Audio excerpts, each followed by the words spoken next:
In the long beginning of human life, survival was not shaped only by food. It was shaped by darkness, wind, wet ground, open landscapes, and the fragile warmth of a body that had to last through the night. Hunger could weaken a person slowly, but cold could surround the body from every side, pressing against skin, shelter, fire, memory, and movement. Perhaps this fear came from winter itself, or from sleeping without safety, or from the long work of keeping children and elders warm when the world offered very little protection. Before houses, thick clothing, and steady heat, the cold may have been more than weather. It may have been one of the oldest boundaries between life and loss. Why ancient humans feared the cold more than hunger? Long before cold became something measured on a wall or hidden behind windows, roofs, and steady heat, it was an open force in the human world. It came from the ground after sunset, from rain that soaked the skin, from wind moving across exposed land, from stones that held no warmth, and from long nights when the body had to keep itself alive with very little help. For ancient humans, cold was not simply an unpleasant feeling. It was a condition that could change the meaning of everything around them. A place that looked safe in daylight could become dangerous after dark. A shelter that blocked the wind from one side might still lose warmth from another. A fire that seemed strong at dusk could become weak by morning. Even a body that had eaten enough could begin to struggle if heat slipped away faster than it could be replaced. This is why the cold belongs near the beginning of any honest story about human survival. It was not only weather in the sky, it was a pressure placed directly on the body, on the group, and on the small choices that separated another morning from a night that could not be endured. The earliest humans and their relatives did not live in one single kind of landscape. Over deep time, human ancestors and later human groups moved through warm regions, dry grasslands, forests, coasts, mountains, and eventually colder places where the seasons could become harsh. It would be too simple to imagine one fixed scene and call it the ancient world. The deeper truth is quieter. Human life began inside changing environments, and the body had to meet those changes without the protections that now feel ordinary. Hunger was always present in that world, because food was never guaranteed. But hunger usually belonged to search, memory, movement, and time. Cold belonged to contact. It touched the body immediately. It entered through bare feet, uncovered hands, wet hair, thin bedding, sleeping skin, and the tired muscles of people who still had to move, gather fuel, watch children, and find a place where the wind could not take everything from them. When we think about ancient fear, it is easy to imagine predators, hunger, injury, or darkness. All of those mattered, but cold was different because it could make all the other dangers harder to survive. A hungry person still needed to walk. A cold person might walk less well. A tired group still needed to make decisions. A cold group might think more slowly, move more carefully, and spend more of its energy simply trying to preserve warmth. A child who could not produce enough heat needed the warmth of others. An older person, an injured person, or someone weakened by a long day could become more dependent on the group as the air cooled. In that sense, cold was not only a problem for one body, it could rearrange the whole shape of human life for a night. It could decide where people rested, how close they stayed to one another, how they guarded fire, how they used animal skins or plant materials, and how much attention had to be given to the smallest signs of exposure. The body itself carries the reason this mattered. Humans are unusual animals. We are not covered in thick fur like many mammals that remain outdoors through cold nights. We sweat well, which helps in heat, but also reminds us that the human body has always dealt with temperature as a serious boundary. Our skin, our hands, our upright posture, our need for sleep, and our long childhood all made warmth something that had to be protected through behavior, not simply inherited as a perfect biological shield.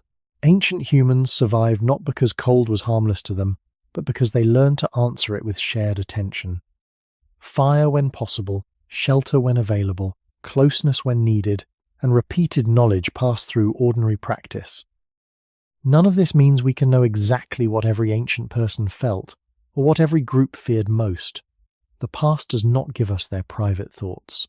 It gives us bodies like ours, traces of fire, signs of shelter, tools, bones, landscapes, and the slow logic of survival. From those traces, one careful idea becomes clear enough to follow. Cold was never just a background condition. It was a test of whether the human body could remain warm long enough for food, memory, movement, and community to matter again. The human body is warm not because the world is warm, but because life is constantly making heat inside it. Every breath, every heartbeat, every small movement, and every quiet process within the body helps hold a narrow inner balance. For people today, that balance is often protected by walls, clothing, blankets, dry floors, closed windows, and heat that can be turned on without thought. In the ancient world, the body stood much closer to the open air. Warmth was not something guaranteed by a room.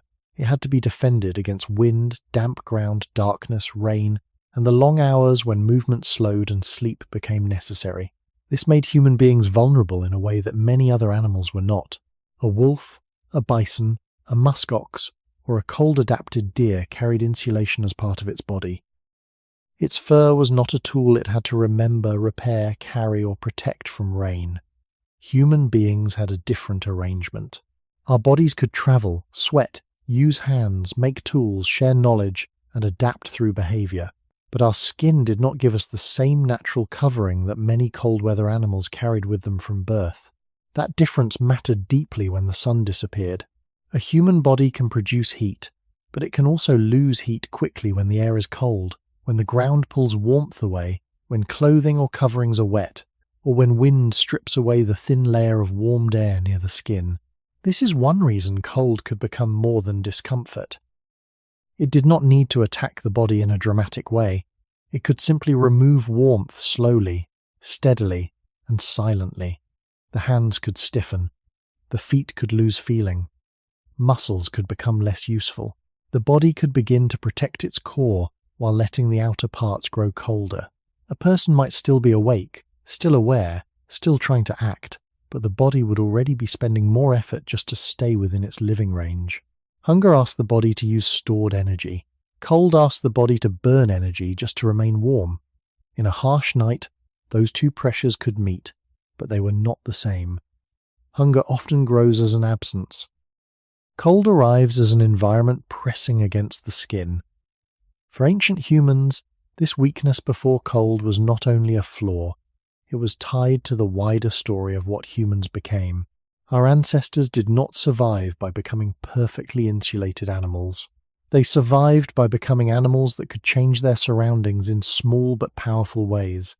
They used fire where they could. They gathered close. They selected places that blocked wind. They used hides, fibers, branches, grasses, caves, rock overhangs, and the knowledge of previous nights. They watched weather and seasons. They learned which places held warmth and which places became dangerous after sunset. But every one of those answers required action. Warmth depended on behavior. It depended on memory. It depended on the group. This is what makes the human body so important to the question of cold. The body itself carried the need for culture. A person without thick fur needed more than strength. They needed a way to keep knowledge alive across days and generations. A child could not invent protection alone. An elder might know where shelter could be found. A small group might survive a cold night not because each person was individually strong, but because they knew how to hold heat together. The beginning of humanity was never only about a clever brain or a sharp stone tool. It was also about a warm body that could fail if the surrounding world became too severe. This gives cold a special place in the deep history of our species.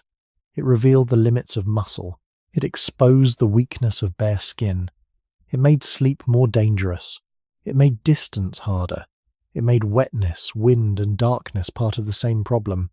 It also pushed human life toward preparation, sharing, and careful attention to place. We should not imagine that ancient humans always feared cold more than every other danger in every landscape. The past was too varied for that. But we can say, carefully, that cold touched the human body at a level deeper than comfort. It threatened the basic warmth that allowed the body to move, think, rest, search, and continue. In that quiet way, the cold showed early humans something that hunger alone did not show as quickly. The body was alive only while its inner fire could still be protected. Night changed the ancient world more completely than almost anything else. In daylight, A landscape could be read with the eyes. A person could see a path, a tree line, a riverbank, a cave mouth, the movement of animals, the smoke from a fire, or the shape of weather gathering at the edge of the sky.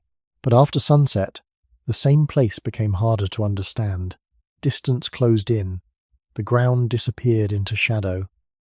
The air cooled. Moisture settled on grass, stone, leaves, and skin.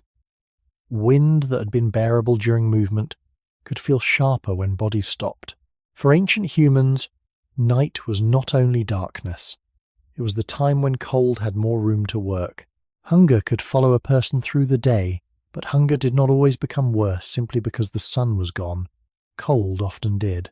It gathered strength when the body needed to rest, when children needed sleep, when movement slowed, and when the group could no longer keep walking forever. This is why the night matters so much in the question of cold. The human body can make heat through motion, through muscle, through digestion, and through the quiet work of living tissue, but sleep reduces the choices a body can make. A sleeping person does not keep adjusting the world with the same attention. They do not gather more fuel, rebuild a windbreak, move quickly to warm their limbs, or notice every small shift in weather. A group could prepare before sleep, but once the night deepened, preparation was being tested. Was the shelter dry enough? Was the fire protected enough? Was there enough material to keep the ground from pulling warmth away? Were the smallest and weakest bodies close enough to others? These questions were not abstract. They belonged to the first human nights, to the earliest forms of shared rest, and to the long story of bodies trying to remain warm until morning. The ground itself was a quiet danger. A person lying on cold earth, stone, or damp vegetation could lose warmth not only to the air, but to the surface beneath them. Today, this may be hidden by beds, floors, mattresses, blankets, and insulated rooms. In older worlds, the body met the ground more directly. Leaves, grasses, hides, branches, ashes, and raised sleeping places could help, depending on the environment and the knowledge of the group, but none of these protections was automatic. A dry place could become damp. A windbreak could fail. A covering could be too thin. A fire could burn low. And because night was long, even a small weakness in shelter could become more serious hour by hour. Cold was patient in a way that made it dangerous. It did not need to arrive all at once. It could wait beside a sleeping body and take warmth little by little. This also made cold a social problem. One person's warmth was not separate from the warmth of the group.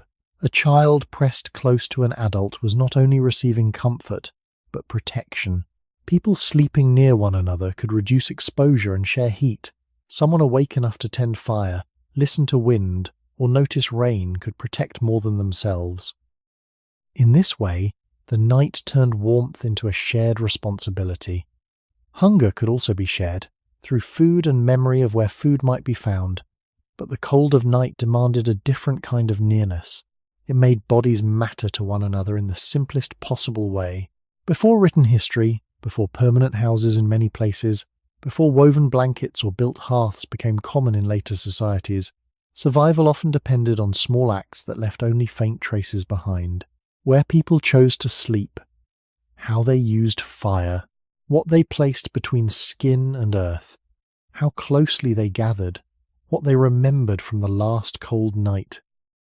Archaeology can sometimes show hearths, shelters, tools, bones, and traces of occupied places, but it cannot show every breath in the dark.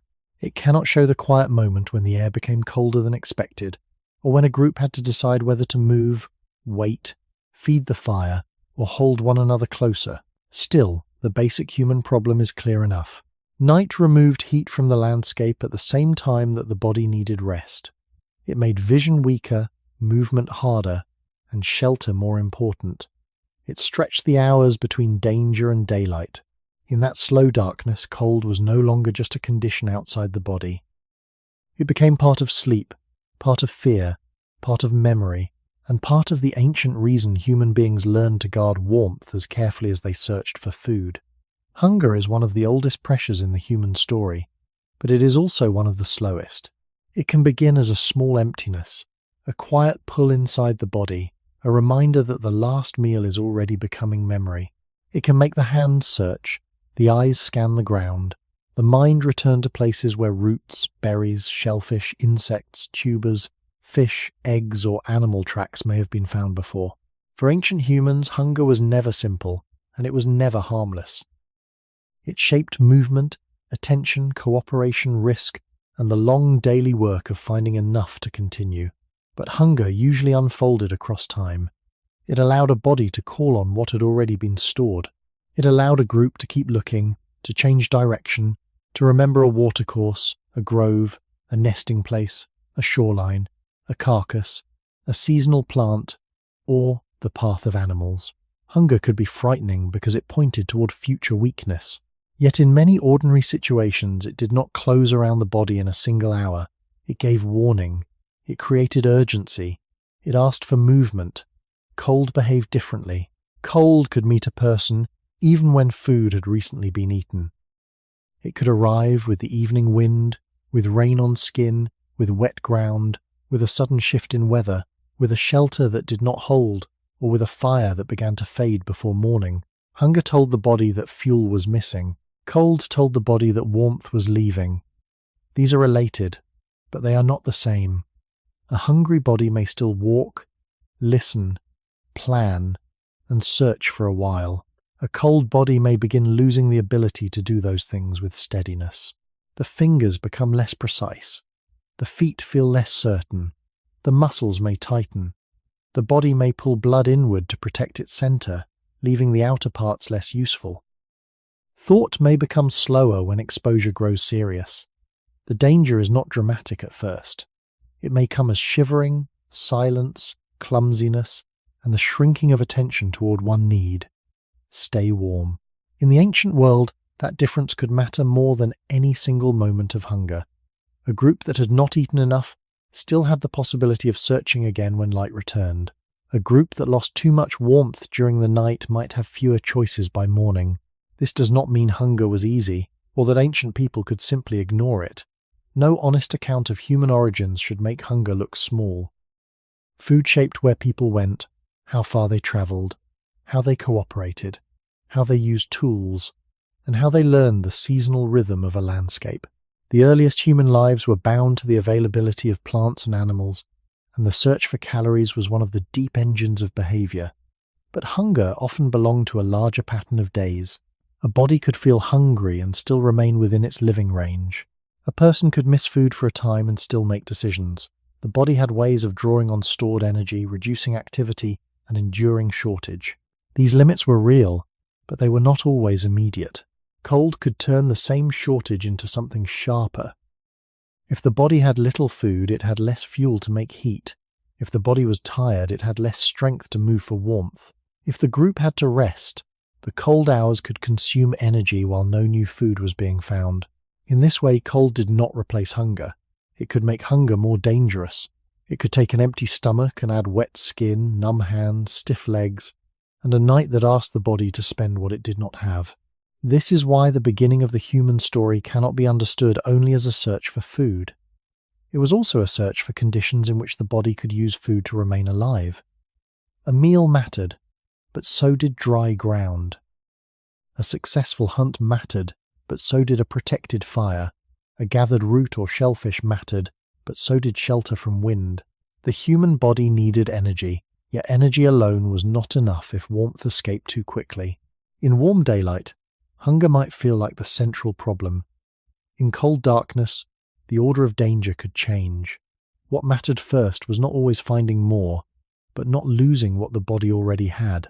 The slow pressure of hunger taught ancient humans to remember landscapes. The quick pressure of cold taught them to protect the body's living heat. Between those two pressures, human survival became something more than strength.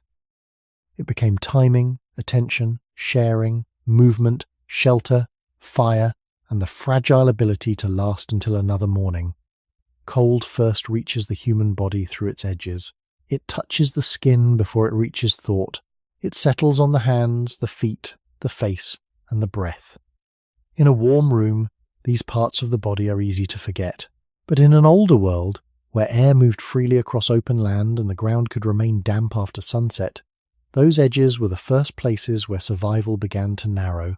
A person did not have to be starving for cold to change what the body could do. Fingers that had been able to grip a stone tool, carry wood, scrape a hide, or hold a child could become stiff.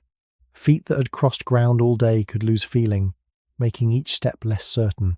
Breath drawn through cold air could feel sharper than breath taken in warmth. This is why cold could feel more immediate than hunger.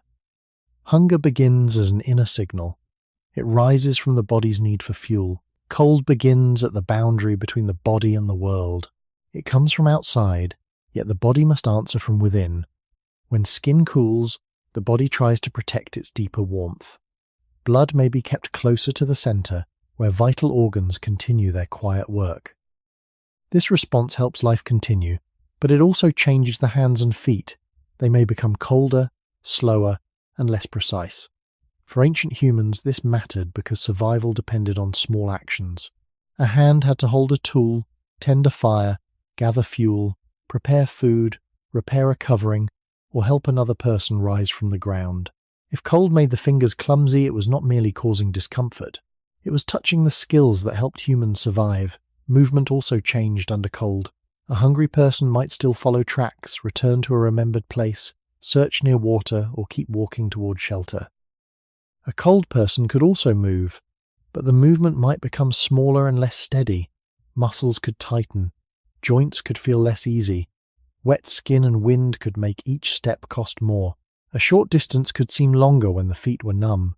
A simple task could take more attention when the hands were stiff. The danger was not always dramatic. It could appear as hesitation, slower work, dropped material, a delayed decision, or the need to stop and warm the body before doing anything else.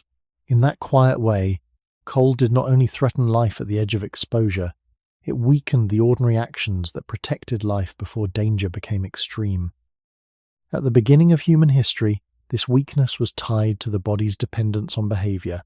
Humans did not carry thick fur as a complete answer to cold. They carried memory, cooperation, tools, fire, shelter, and learned habits. But all of these answers required a working body. A person needed hands to use fire. They needed feet to reach shelter. They needed breath and strength to gather wood, move children, or return to the group. Cold could interfere with each of these steps. It could turn a body that knew what to do into a body that struggled to do it in time. This is where cold and hunger met, but not as equal forces. Food gave the body energy. Cold could decide how quickly that energy was spent.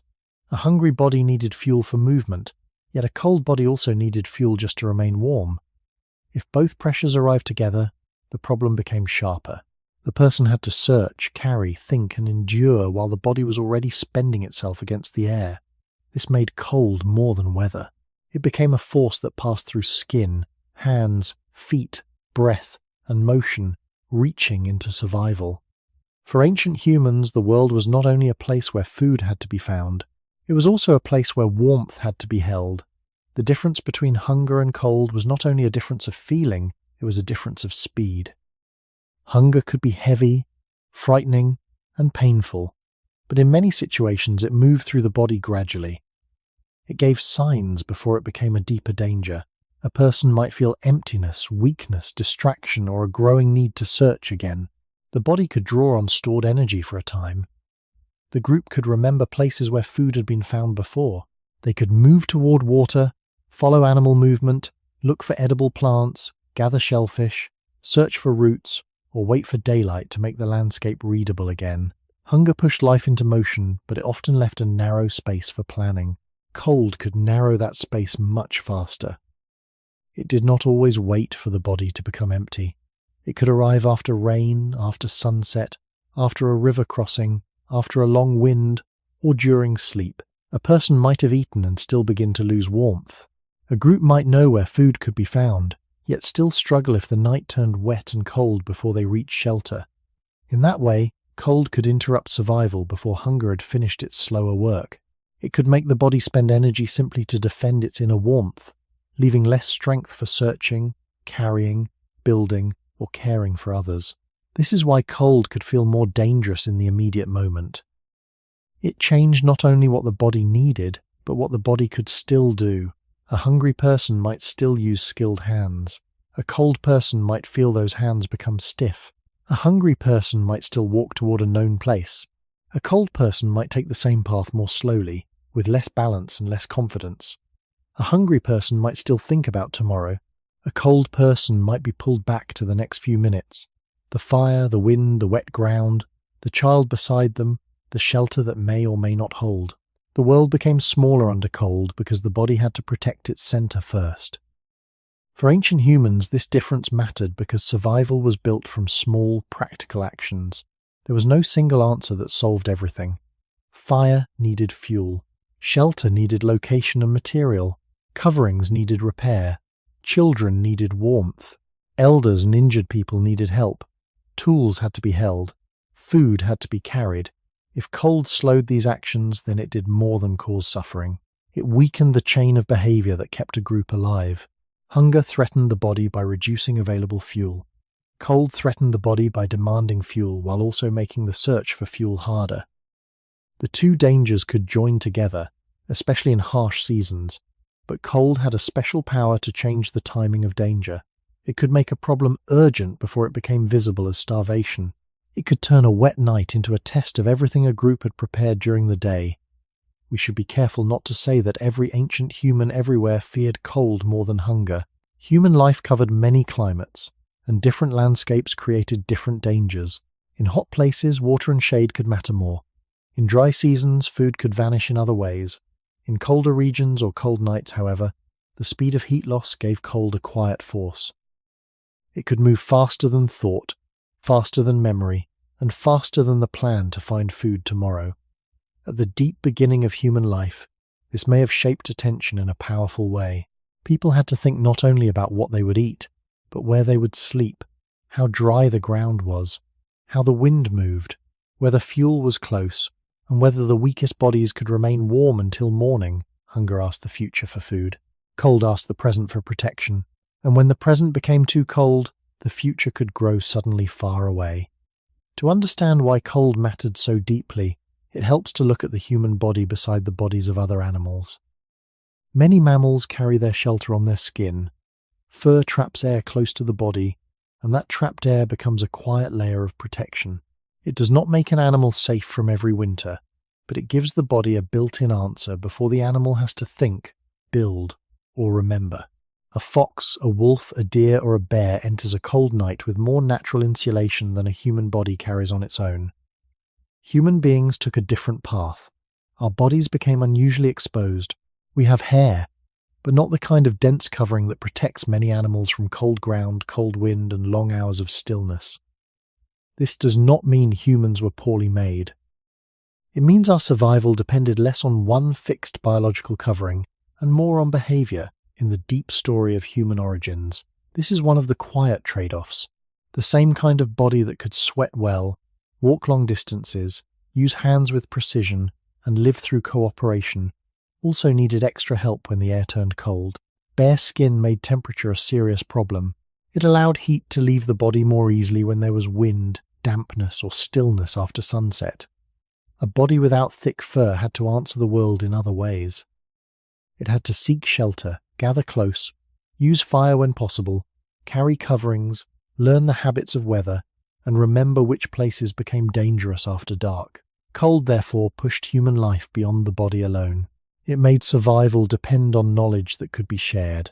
An animal with thick fur might lie down with less preparation in conditions that would be harsh for an uncovered human. A human group had to prepare the space around the body. They had to make a kind of second skin from the environment itself. This might mean animal hides, plant fibers, dry grasses, branches, a cave wall, a windbreak, ashes near a hearth, or simply the warmth of bodies sleeping close together. None of these protections was automatic. They had to be found, made, carried, repaired, guarded, and taught. This is why the loss of natural insulation is not only a biological detail, it is part of the beginning of human culture. The body created a need that the group had to answer. We should be careful here. Scientists do not reduce human hair loss to one simple cause, and different ideas have been discussed, including heat regulation, endurance activity, parasites, and sexual selection. The exact history is complex, but the broad fact is clear enough. Humans are not fur-covered cold-weather animals. When our ancestors and later human groups faced cold nights or colder landscapes, they could not rely on fur alone. Their protection had to come from behavior, tools, and social life. This made cold more than an outside condition. It became a test of whether human intelligence could protect human vulnerability. Hunger could be met by search and memory. Cold required something even more immediate, a barrier between the living body and the surrounding air. At the beginning of the human story, that barrier was often fragile. A covering could be wet, a shelter could leak wind, a fire could weaken, a group could misjudge a place that seemed safe in daylight. The body beneath all of these answers remained warm only while those answers worked. This is the important point. Humans did not defeat cold by becoming naturally immune to it. They endured it by building small layers of protection around a body that still needed warmth every night. In that exposed body, we can see why cold was so powerful. It touched the place where biology ended and culture had to begin. The human body carries signs of an old compromise. It stands upright, moves on 2 feet, sweats through exposed skin, and releases heat with unusual skill when the world is hot or when movement lasts for a long time. These traits helped human beings become travelers, walkers, gatherers, hunters, tool users, and social animals able to cross open ground under a strong sun. But the same body that could lose heat well in warmth could become vulnerable when warmth was no longer the problem. When the air cooled, when rain soaked the skin, or when night slowed movement, the body's ability to give away heat could turn into a danger. This is one of the quiet reasons cold belongs so deeply to the human story. The human body was not shaped only for comfort. It was shaped through trade-offs, and every trade-off has a cost. Skin is one of the places where this cost appears. Skin is alive, sensitive, and responsive. It feels wind, moisture, touch, injury, and temperature. Without dense fur covering most of the body, human skin meets the air more directly than the skin of many mammals. In heat, this can help sweat evaporate and cool the body. In cold, the same exposed surface can lose warmth to the surrounding world. A person standing still after movement, or sleeping on a cold night, could no longer depend on motion to create enough heat. Wet skin made the problem sharper, because water carries heat away from the body more effectively than dry air. Wind made it sharper again, because moving air strips away the thin layer of warmth near the skin. For ancient humans, this meant that weather was not distant. It was felt across the body as a direct physical pressure. Sweating is another important part of this story. Humans are exceptionally good at cooling themselves through sweat, especially during movement in warm conditions. This ability may have helped our ancestors travel and work in ways that many animals could not sustain for as long. But sweat also shows how closely the human body depends on temperature balance. Cooling is useful when the body is too warm. It becomes risky when moisture remains on the skin after the air turns cold. A body that has worked hard during the day can become chilled when activity stops. A person who crossed water, walked through rain, or sweated while carrying fuel or food might face the evening with damp skin or damp coverings. Then the body had to spend energy not only on life, but on recovering warmth. In that world, rest was not always simple rest. It could become another test of whether heat could be held. Upright posture also changed the way humans met the environment. Walking on 2 legs freed the hands and opened many possibilities. Hands could carry tools, children, firewood, hides, plants, water, or food. They could shape stone, prepare shelter, and help others. But upright walking did not give the body a thick coat. It did not solve the problem of sleeping warmth. It did not protect fingers from stiffness or feet from cold ground. In fact, the success of human hands made warmth even more important, because hands had to remain useful. A cold hand was not only an uncomfortable hand, it was a weaker tool for making tools. It was slower at tying, gripping, scraping, lifting, and tending fire. The body that became so capable through hands also became dependent on keeping those hands alive with feeling and motion. At the deep beginning of human life, these traits did not make humans helpless. They made humans adaptable in a particular way. Instead of carrying one complete biological answer, people carried many partial answers through behavior. They cooled themselves well in heat, then protected themselves when cold came. They walked across landscapes, then searched for places where bodies could rest. They used hands to change the world, then had to keep those hands warm enough to keep changing it. This is why cold was never only a season or a temperature. It touched the basic design of being human. It revealed that the body's strengths and weaknesses were connected, and that survival often depended on turning an exposed, sweating, upright body into a protected body before night took the warmth away. The cost of being human was that warmth had to be made outside the body. Many animals meet cold with a body already prepared for it. Fur, fat, seasonal coats, dens, hibernation, or other inherited patterns that reduce the need for daily invention. Human beings did not follow that path in the same way.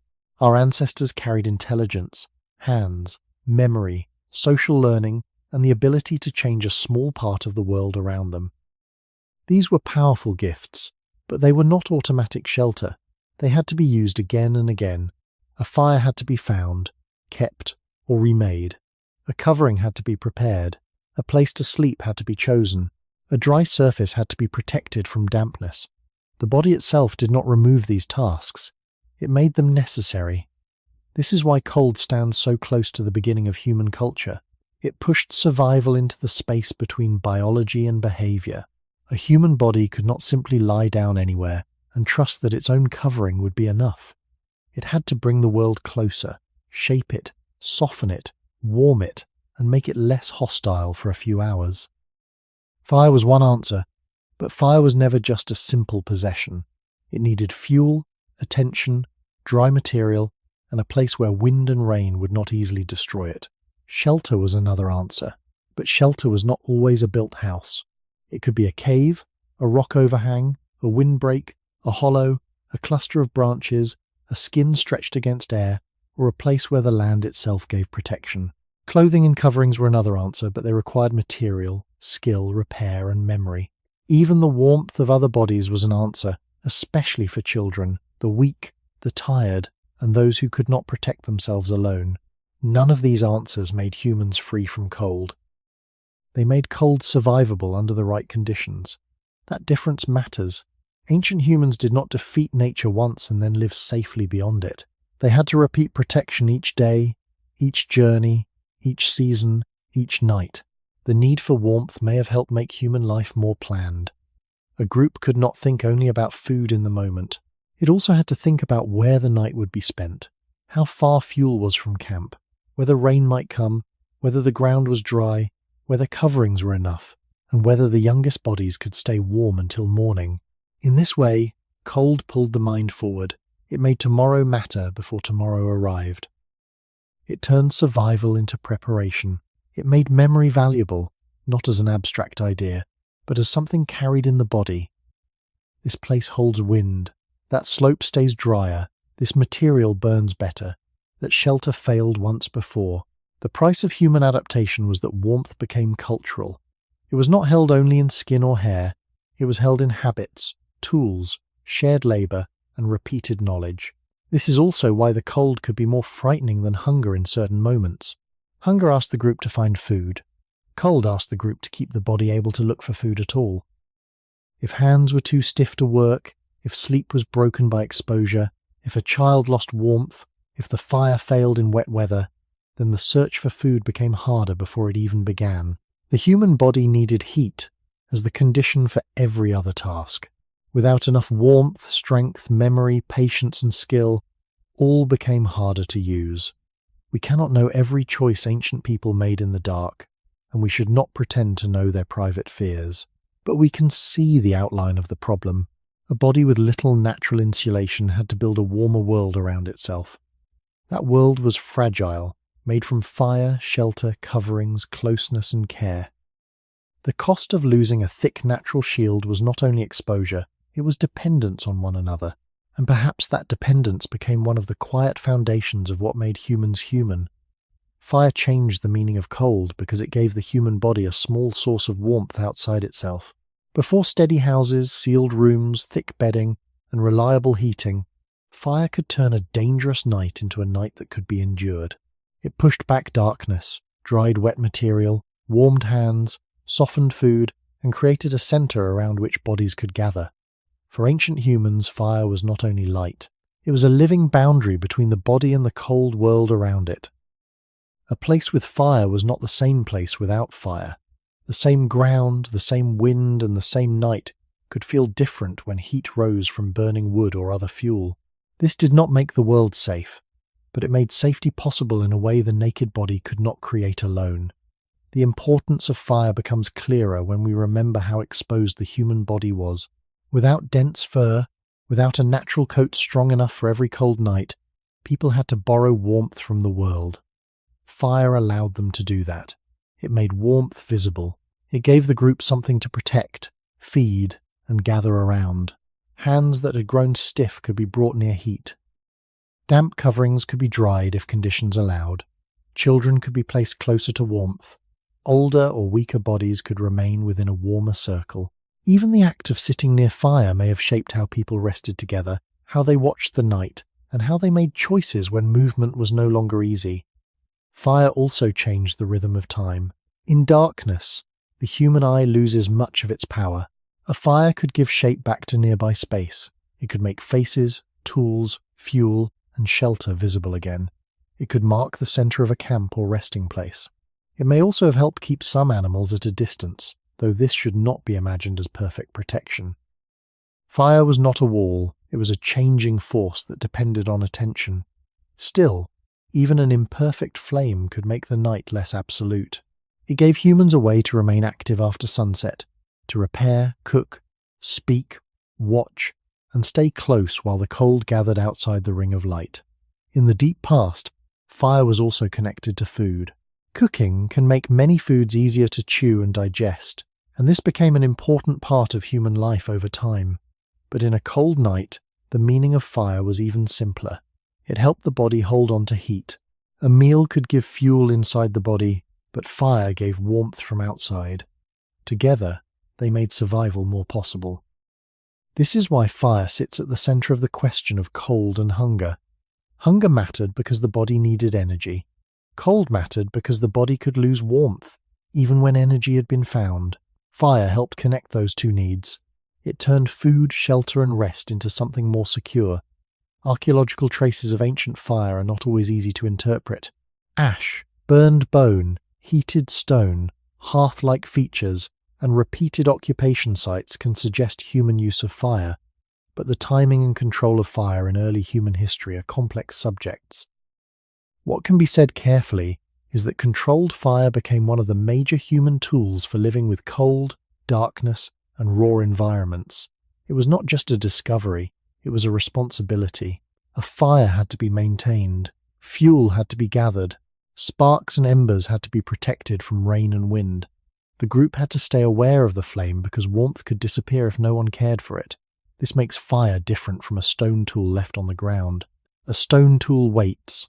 Fire does not wait in the same way. It consumes, weakens, spreads, dies, and must be answered. Perhaps that is why fire became so deeply tied to human life. It was powerful, but never fully independent from the people around it. In the cold, it gave humans a second kind of body, a shared warmth outside the skin. And around that shared warmth, ancient humans could face a night that might otherwise have been too large, too dark, and too cold to endure. Fire may have been one of the greatest protections ancient humans had, but it was never a guarantee. A flame is not like a thick wall, a fur coat, or a stone cave. It is alive only while conditions allow it to remain alive. It needs fuel. It needs air, but not too much wind. It needs dryness, or at least enough dry material to begin again. It needs attention from people who may already be tired, hungry, cold, or half asleep. This made fire powerful and fragile at the same time. In the story of cold, that fragility matters. A group could gather around warmth in the evening and still face danger before morning if the fire weakened, if rain came, if fuel ran low, or if wind pushed smoke and sparks in the wrong direction. Fire could change the night, but it could also fail inside the night. The first problem was fuel. Warmth does not appear from fire alone. It comes from something being burned. Wood, dry branches, grasses, dung, bone, or other available materials could matter depending on the place and period. but every fuel source had limits. Some landscapes offered more burnable material than others. Wet forests, open tundra, dry grassland, rocky ground, or frozen environments each created different problems. A group that stopped too far from usable fuel might have warmth for a short time, but not enough for a long night. Carrying fuel also cost effort. It used hands, time, and strength that might have been needed for food, children, tools, or movement. In cold weather, fuel was not just material, it was stored warmth. To lose access to it was to lose one of the body's borrowed protections. The second problem was weather. Rain could soak the ground and make dry material harder to find. Wind could make a fire burn too quickly, scatter sparks, or pull heat away from the bodies gathered near it. Snow, damp air, and cold mist could make starting or keeping a flame more difficult. A shelter might protect the fire from one direction but not another. A cave or overhang might hold smoke in ways that made breathing uncomfortable. An open camp might have better air, but less protection. Ancient humans had to judge these things with practical knowledge rather than modern certainty. A fire was never separate from place. The same flame that helped one group survive in one setting could become harder to maintain in another. The third problem was movement. Fire is easy to imagine as a permanent center, but ancient life was often mobile. People followed food, seasons, water, animals, coastlines, plants, and safer places to rest. Moving with fire, preserving embers, or making fire again were not always simple matters. The deeper we look into the human past, the more careful we must be, because control of fire developed over long spans and did not look the same ever began. Still, the basic problem is clear. A group that depended on warmth could not assume that warmth would follow them easily. Every new camp meant another test. Where to place the fire, what to burn, how to shield it, how long it could last, and whether it could be renewed. This is why fire did not remove the fear of cold. It may have deepened the awareness of how much warmth depended on care. A hungry group could know that food had to be searched for again. A cold group knew that fire itself had to be protected like a shared organ outside the body. If it faded at the wrong moment, hands stiffened again. Sleep became lighter. Children needed closer warmth. The edge between comfort and danger moved inward. Fire gave humans a way to answer cold, but it also reminded them that the answer was delicate. The ancient night was not conquered by flame. It was negotiated, branch by branch, ember by ember, until morning returned. A small fire could make a group feel that the night had a center. Around it, bodies could turn inward. Hands could open toward warmth. Faces could become visible in the low light. Children could sleep closer to adults. Tools, coverings, and food could be kept within reach. The darkness outside did not disappear, but it became more distant for a while. This was one of fire's deepest powers. It did not only warm the skin, it gathered human life into a circle. In that circle, cold was held back, not completely, but enough for rest, attention, and memory to continue. Yet the same circle also revealed how fragile human survival could be. The warmth did not belong to any single person. It had to be shared, guarded, and renewed. If the flame weakened, everyone near it felt the change. If fuel ran low, the whole group had to face the same narrowing of safety. This made fire more than a tool. It became a shared responsibility. A stone blade could belong to one hand. A fire belonged to the night, the place, the fuel, and the people who depended on it together. In cold conditions, this dependence would have shaped behavior quietly. Someone had to notice when the flame fell. Someone had to bring material close before darkness made searching harder. Someone had to understand which branches burned well, which fuel smoked too much, which damp pieces needed drying, and where the wind might shift. These were not grand inventions in the way we often imagine history. They were small acts, repeated many times, and those repeated acts may have mattered as much as any dramatic discovery. Human survival often lived inside ordinary care. The cold made that care visible. A group could not treat warmth as a private comfort. Warmth was part of the group's ability to move again, search again, and remain together until daylight. This is where the fear of cold becomes different from the fear of hunger. Hunger could divide attention toward food. Who found it, who needed it most, how it would be shared. where the next source might be. Cold, especially at night, could pull bodies into one shared problem.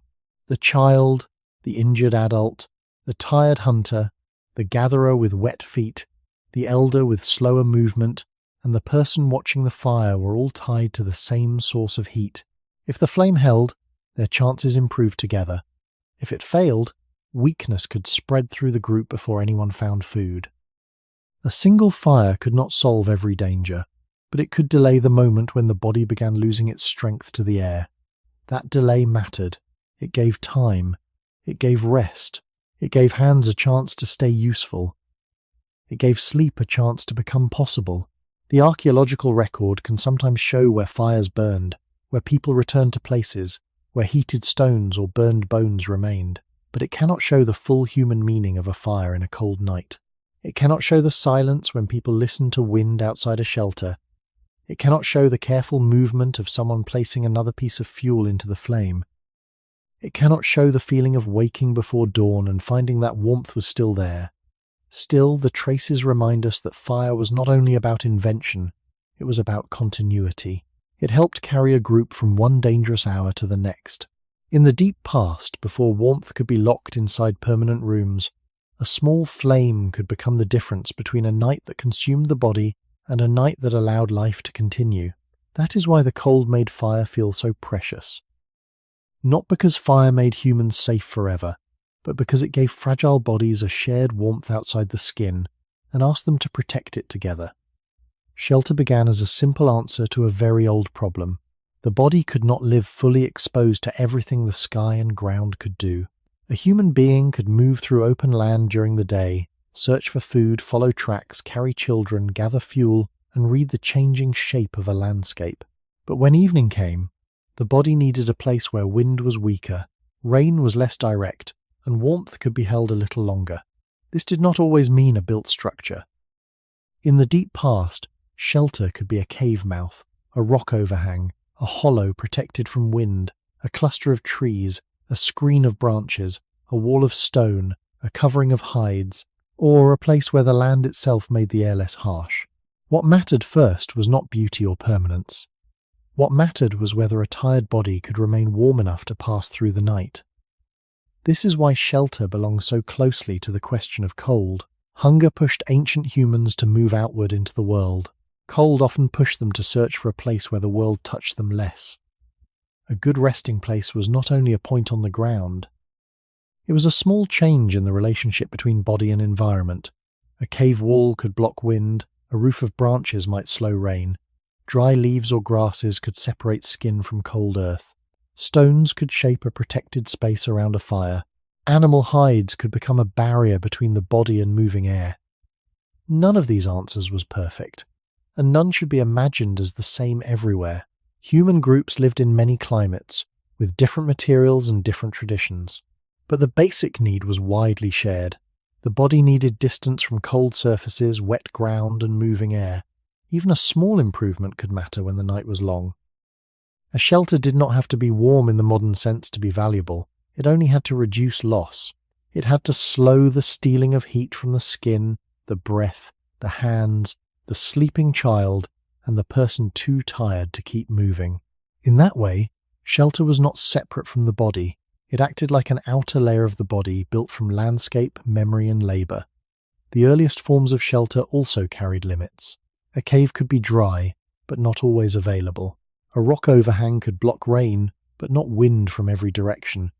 A branch shelter could help, but only if there were branches to gather and enough time to arrange them. Hides could protect, but they had to be obtained, prepared, carried, and kept from becoming soaked. A place that seemed useful in one season could fail in another. The same hollow that blocked wind might collect water. The same open place that allowed smoke to escape might leave sleepers exposed to cold air. For ancient humans, choosing shelter meant reading the land carefully. It meant asking, without written words, where the wind would move, where water would run, where the ground stayed dry, where fire could be kept, and where the group could wake safely. These choices were part of survival before houses became permanent and before warmth could be stored behind walls. Shelter was the first wall against the night, but it was often a fragile wall. It could be made from stone, wood, skin, earth, plants, or simply the shape of a place. It could hold for a night and disappear the next day. It could be carried in memory rather than built in one location forever. And because it was fragile, it made cold feel close. It reminded early humans that food alone was not enough. A full stomach did not stop rain from soaking the ground. A successful hunt did not block the wind. A gathered meal did not make a sleeping place warm. The body needed somewhere to spend its heat carefully. In the long beginning of human life, shelter was not comfort. It was a quiet form of protection, a way of asking the cold world to take a little less from the body before morning. A shelter was not only a roof above the head. In cold conditions, its deeper purpose was to slow the loss of warmth. Rain was visible. Wind could be heard. But heat leaving the body was quieter. It passed into cold ground, into moving air, into damp coverings, and into the dark space around a sleeping person. For ancient humans, a place to rest had to answer this quiet danger. A shelter that kept rain away but allowed wind to move freely might still leave the body struggling. A dry rock overhang that offered no protection from the ground might still take warmth from tired limbs. A fire burning nearby could help, but if the air moved too strongly, or if bodies lay too far from its heat, the warmth could disappear before it truly protected them. This is why shelter was never just about hiding from weather. It was about creating a small pocket where the body could spend less energy staying alive. The human body makes heat from within, but it cannot keep that heat without boundaries. A wall, a hollow, a cave surface, a screen of branches, a layer of grasses, or a covering of hide could all change how the body met the night. These things did not create comfort in the modern sense. They reduced exposure. They slowed wind. They kept skin from touching cold earth directly. They helped a fire work better by preventing heat from being carried away too quickly. They made the space around the body less open. In the deep past, even a small reduction in heat loss could matter, because the body still needed strength for the next day. If a person spent the whole night shivering, waking, and losing warmth, morning would not begin from the same place. The search for food, the carrying of children, the making of tools, and the movement across land would all begin with less strength. This is where cold and hunger connect again. Hunger asks the body for fuel. Cold can burn through that fuel during the hours when the body should be recovering. A shelter helped protect not only warmth, but tomorrow's energy. It allowed the body to rest without spending everything against the air. A group that chose a better sleeping place was not simply choosing comfort. It was protecting the ability to move, think, gather, hunt, carry, and care when daylight returned. Ancient shelter was therefore a form of stored survival. It stored dryness. It stored still air. It stored the memory of where wind did not strike as hard. It stored the labor of gathering branches, hides, grasses, stones, or other materials. It stored the group's understanding of the land. The beginning of human life was full of these quiet forms of knowledge. People did not need written maps to know that some places were worse after sunset, or that damp ground could make a cold night more difficult, or that a fire needed protection from rain and wind. Such knowledge may have been carried through practice, observation, imitation, and repeated experience. We cannot hear those lessons now, but we can understand the physical problem they answered. A shelter made the outside world less direct. It gave the body a little more time before cold reached too deeply. It turned an open night into a shaped night. This is why the oldest forms of shelter belong so closely to the human story. They show that survival was not only about finding food in the landscape, it was also about changing the immediate space around the body so that food could still matter. A person could eat and still suffer if the night stripped away warmth. A group could find calories and still weaken if sleep was broken by wind, dampness, and cold ground. Shelter stood between those dangers. It did not erase them, it slowed them. And in the ancient world, slowing the loss of warmth could be the difference between waking with enough strength to continue and waking already reduced by the night. Cold changed space itself. A place was not safe simply because people could stand there in daylight. It had to remain usable after the sun fell, after wind shifted, after the ground cooled, after rain or mist settled into the materials around the body. In the ancient world, space was judged by what it did to warmth. An open plain might offer a wide view, but it could also let wind move freely across sleeping bodies. A forest edge might offer branches and cover, but it could hold dampness. A cave might block weather, but not every cave was dry, safe, or easy to reach. A hollow might protect against wind, yet collect cold air or water. The same landscape could change its meaning as light, temperature, and moisture changed. For ancient humans, choosing where to rest was not only a matter of stopping, it was a matter of reading how the night would behave before the night fully arrived. This made living space a survival question. A good place was one where the body could lose less heat. A poor place was one where the body had to spend itself too quickly. Shelter, fire, ground cover, body closeness, and wind protection all worked together, but each depended on location. If the place was too exposed, a fire might burn fast and warm little.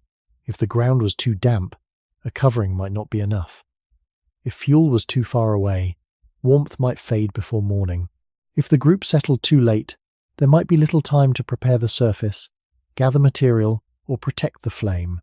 Cold made every part of space practical. Distance to fuel mattered. Distance to water mattered. The slope of the ground mattered. The direction of wind mattered. The dryness of leaves, grass, hides, or branches mattered. Even the position of bodies around a fire mattered. In this sense, cold turned the world into a map of small advantages and small dangers. Hunger made people search across a landscape. Cold made them ask whether that landscape could hold them through the night. This was not only an individual problem. A resting place had to fit a group. Children needed protection. Older people or injured people needed a place where movement was not too difficult. Those who kept watch or tended fire needed access to fuel. People needed enough closeness for shared warmth, but enough space to breathe, move, and keep the fire safe. The cold could make a camp feel either gathered or scattered. If warmth was held well, the group could rest inside a small circle of protection. If warmth escaped, the same space could become uneasy, broken, and exhausting. A night spent fighting the cold could shape the next day before it began. The body would wake with less strength, less patience, and less readiness to travel or search for food. At the beginning of human life, this connection between place and body may have been one of the earliest lessons repeated across generations. Some places were remembered because they gave food. Others were remembered because they gave safety from weather, wind, and cold ground. A sheltered rock face, a dry cave mouth, a stand of trees, a place with fuel nearby, or a patch of ground that stayed less wet could become important not because it was permanent, but because it reduced the cost of surviving another night. We should not imagine ancient people thinking about this in modern terms. The knowledge may have lived in habit, imitation, and repeated use, but the physical truth was simple. The body could not separate itself from place. Cold entered through place. It came through the exposed ridge, the wet hollow, the open shore, the stone floor, the gap in the shelter, the distance from fuel. And because cold entered through place, survival meant shaping space around warmth. This is how cold transformed the ancient world. It made shelter more than a roof. It made camp more than a pause. It made the ground beneath the body part of the body's struggle to continue. Food could fill the stomach, but only a protected space could help that body keep enough warmth until morning. Winter changed the ancient world by changing what could be found. In warmer seasons, a landscape might offer more signs of life. Green plants, moving animals, insects, eggs, fish in reachable water, fruits or seeds in certain places, and paths that could be crossed without the same struggle. But cold seasons could make the same landscape quieter and harder to read. Plants might stop growing or hide their edible parts underground. Animals might move away, become harder to track, gather in different places, or protect their energy by moving less. Water could become colder, more dangerous to enter, or difficult to reach in frozen places. Snow, ice, mud, and wet ground could slow every step. For ancient humans, winter was not only a colder version of the same life, it could change the relationship between the body and food itself. Hunger did not disappear in winter, it became more complicated. The body still needed energy, but the search for energy could require more energy than before. A person walking through cold air had to keep warm while moving. A group looking for food had to think about distance, daylight, weather, fuel, shelter, and the strength needed to return. A place remembered from another season might not offer the same plants or animals now. A stream that once provided food might become dangerous to cross. A hillside that once held edible roots might be covered, frozen, or too difficult to work. This made winter a season of uncertainty. It asked people not only where food was, but whether the body could reach it without losing too much warmth along the way. This is why cold and hunger were never separate in ancient life. Cold could make hunger sharper by making food harder to obtain. It could shorten the useful hours of the day. It could make hands less precise for gathering, cutting, scraping, or carrying. It could make tools harder to use if fingers were stiff. It could make a long search more dangerous because the body was spending heat while it searched. In such conditions, the problem was not simply an empty stomach. It was the cost of trying to fill it. A group might need to travel farther, wait longer, use stored knowledge more carefully, or depend more heavily on foods that could be found in winter conditions. The beginning of human survival was shaped by this kind of practical calculation, even if it was not written down or spoken in modern terms. The body learned winter through repeated effort. The group learned winter through memory, failure, and return. Some foods may have become more important because they were available when other foods were not. Roots, tubers, preserved meat, animal fat, marrow, fish, shellfish, nuts, seeds, or stored foods could matter in different environments and later periods, depending on what the landscape allowed. It would be wrong to imagine one single ancient winter diet for all humans. People lived in many places, with many climates, and many food traditions. But the broad pattern is careful and reasonable. Cold seasons often changed availability, movement, and risk. Food was still the goal, but the road toward food became colder, slower, and more expensive for the body. This gives the title its deeper meaning. Ancient humans did not fear cold instead of hunger as if the two were enemies. They may have feared cold because cold could reach behind hunger and make it harder to solve. A hungry person needs food. A cold, hungry person needs food, warmth, movement, dry shelter, working hands, and enough strength to continue searching. Winter placed these needs together. It turned the search for food into a search for warmth, timing, memory, and safe return. In that quiet way, cold changed the meaning of food.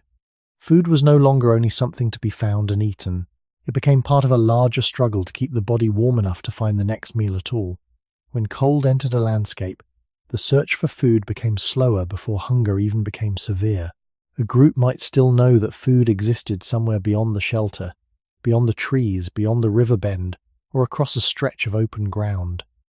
But knowing was not the same as reaching. Cold changed the price of movement. It made the body spend warmth with every step. It made the hands less certain. It made water crossings more dangerous. It made wet clothing, wet skin, and wet ground part of the same problem. In warmer conditions, a person might travel farther, pause longer, or search with more patience. In cold conditions, every delay could take something from the body. The search for food became tied to the question of how much heat could be lost before the group had to turn back. This is one reason cold could stand so close to hunger. It did not simply arrive beside hunger. It made hunger harder to answer. If animals moved away from familiar places, people had to follow signs through harder terrain. If plants became scarce above ground, people had to remember where roots, nuts, seeds, or stored resources might be found. If water became icy, fast, or dangerous, reaching fish, shellfish, or other foods could become more risky. If snow covered tracks, it might hide some signs while revealing others. If daylight was shorter, the time for safe searching narrowed. None of this means ancient humans were helpless in winter.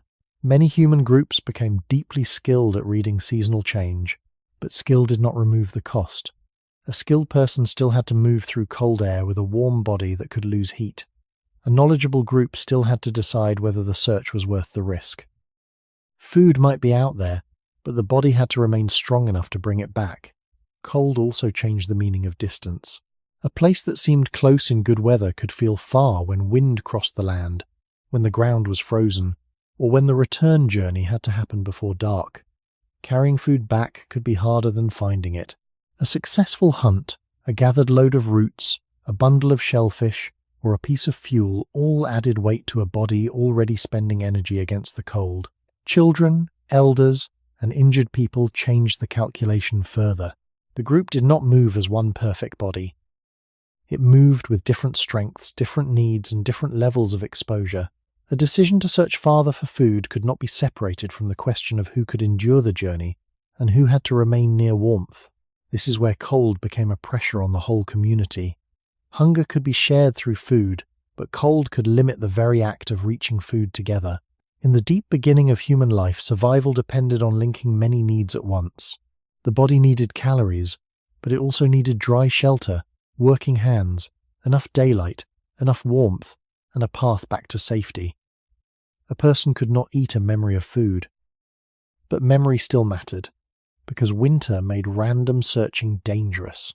Knowing where certain plants grew, where animals passed, where fuel could be found, and where shelter stood between the search and the night could reduce risk.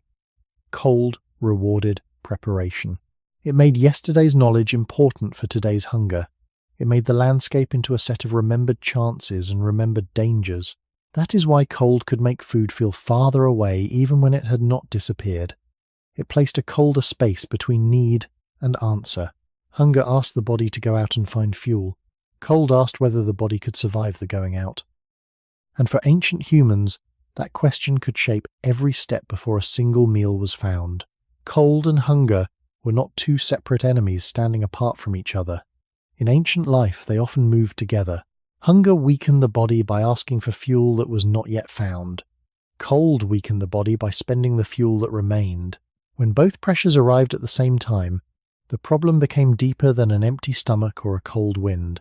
The body needed energy to search for food, but it also needed energy to stay warm while searching.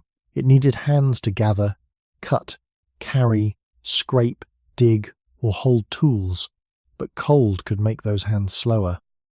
It needed sleep to recover, but cold could break sleep into lighter, shorter, more restless pieces. It needed the group to move with purpose, but cold could make every person move at a different pace, depending on age, strength, injury, clothing, and exposure. This is why cold could pull hunger closer. It could make the search for food begin from a weaker body. A person who had slept warmly might wake ready to walk, remember, and work. A person who had spent the night shivering might wake already reduced. The same hunger would feel different in those two bodies. One body still had steadiness. The other had already spent part of tomorrow during the night. For ancient humans, this difference could shape the whole day. A cold night could make a morning search harder before it began. A wet shelter could turn hunger into exhaustion. A failed fire could make even a known food source seem farther away. Food was important, but the body had to remain warm enough to reach it. This also helps explain why warmth was never just comfort.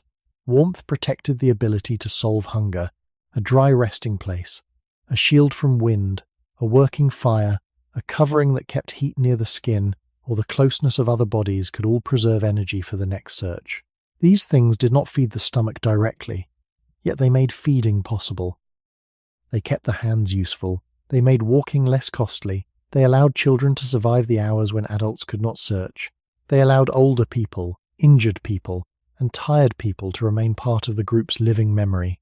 In this way, cold did not replace hunger as a danger. It surrounded hunger and changed its shape. It made the path toward food narrower, more expensive, and more dependent on shelter, timing, and cooperation. The early human world was full of such connections. A place with food but no shelter could be dangerous. A place with shelter but little food could not support people for long. A place with fuel, dry ground, water, and signs of animals might become valuable because it answered many needs at once. Ancient survival was rarely about one problem alone. It was about arranging many fragile conditions so the body could continue. Cold made this arrangement more difficult because it touched every condition. It changed movement, it changed rest, it changed the use of tools, it changed how much energy the body kept for tomorrow, it changed who needed help most urgently. This is why the fear of cold can be understood without making hunger seem small. Hunger was real, constant, and powerful. But cold could make hunger arrive with fewer choices. It could shorten the time available to act. It could turn a manageable shortage into a more dangerous one. It could make the body spend energy before food was found, and then demand even more energy to continue searching. At the beginning of human life, the body was always negotiating with the world around it. Food gave the body fuel, but warmth allowed that fuel to become movement, thought, care, and survival. When cold entered the story, hunger was no longer only about finding something to eat. It became a question of whether the body could stay warm enough to keep looking. A child's body changes the meaning of cold. An adult can feel the air, move closer to fire, pull a covering around the shoulders, shift position, gather fuel, or decide to stand and walk for warmth. A baby cannot do these things alone. A very young child depends almost completely on the warmth, judgment, and attention of others. In the ancient world, this dependence would have made cold more than a private discomfort. It became a shared danger gathered around the smallest body in the group. Hunger was serious for a child too, but cold could reach a child even when food had been found. It could pass through damp coverings, exposed skin, cold ground, and long hours of sleep. It could turn the night into a test not only of the child's body, but of everyone close enough to protect it.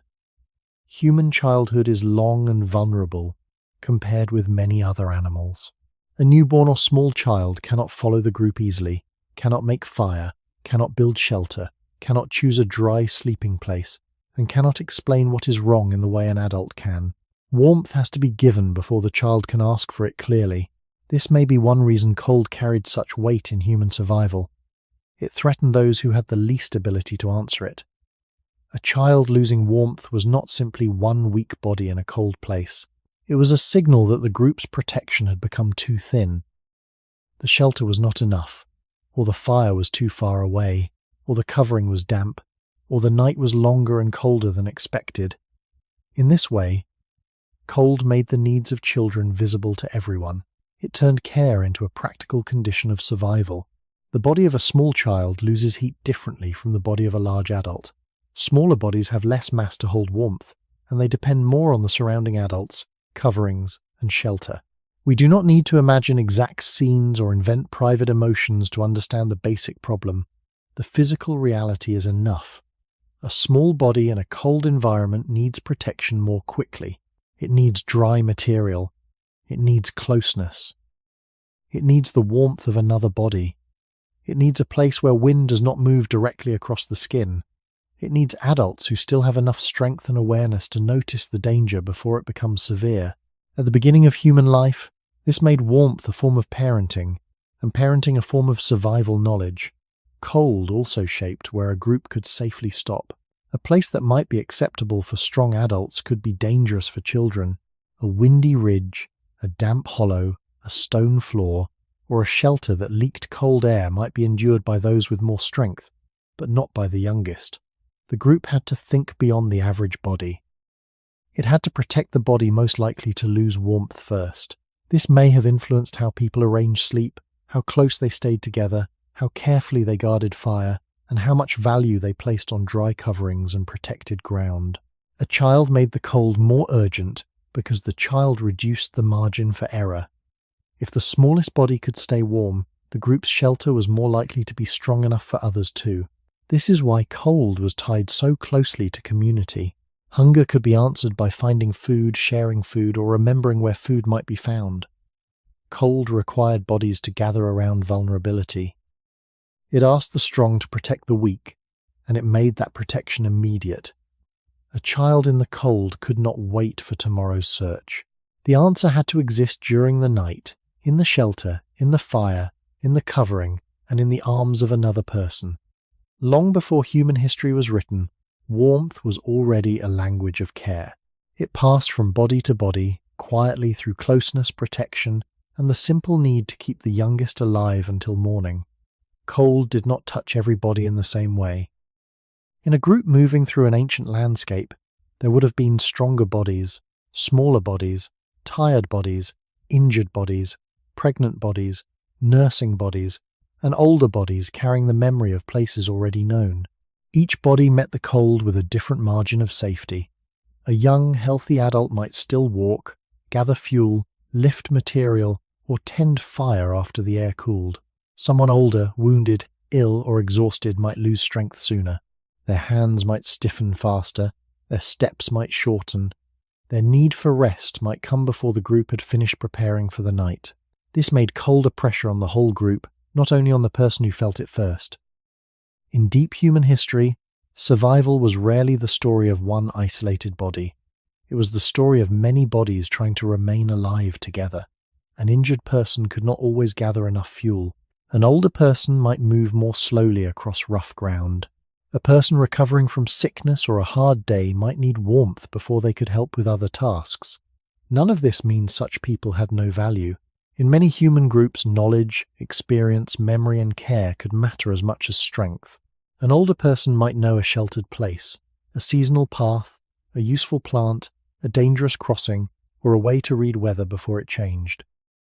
But cold could threaten the very conditions that allowed this knowledge to remain useful. If a person became too cold to move, speak clearly, sleep well, or continue traveling, the group lost more than one set of hands. It risked losing memory, skill, and connection. The cold, therefore, made human dependence visible. A group had to ask, through action rather than words, who needed the fire most, who should sleep closest to warmth, who could gather material, who could keep watch, who could carry a child, and who could still walk when morning came. These choices were not abstract moral lessons. They were practical matters of survival. If the weakest members remained warm enough, the group as a whole had a better chance of continuing. If they did not, the group might slow, divide, or spend more energy trying to recover from the night. Hunger could also create hard choices, but cold compressed those choices into shorter hours. A hungry person might wait until the next search. A cold person might need help immediately, before stiffness, exhaustion, or exposure made movement harder. This is why shelter, fire, and closeness had social meaning. They were not only objects or habits, they were ways of distributing safety. A fire placed in the center of a resting place could warm several bodies. A covering shared with a child or weaker adult could protect more than one life. A dry sleeping surface prepared with care could reduce the cost of the night for everyone. The beginning of human life was shaped by these small forms of cooperation. Cold asked people to arrange bodies, materials, and attention around vulnerability. It revealed that the group was only as secure as the bodies most likely to fail first. We should not pretend to know exactly how every ancient community cared for its elders, injured members, or weaker individuals.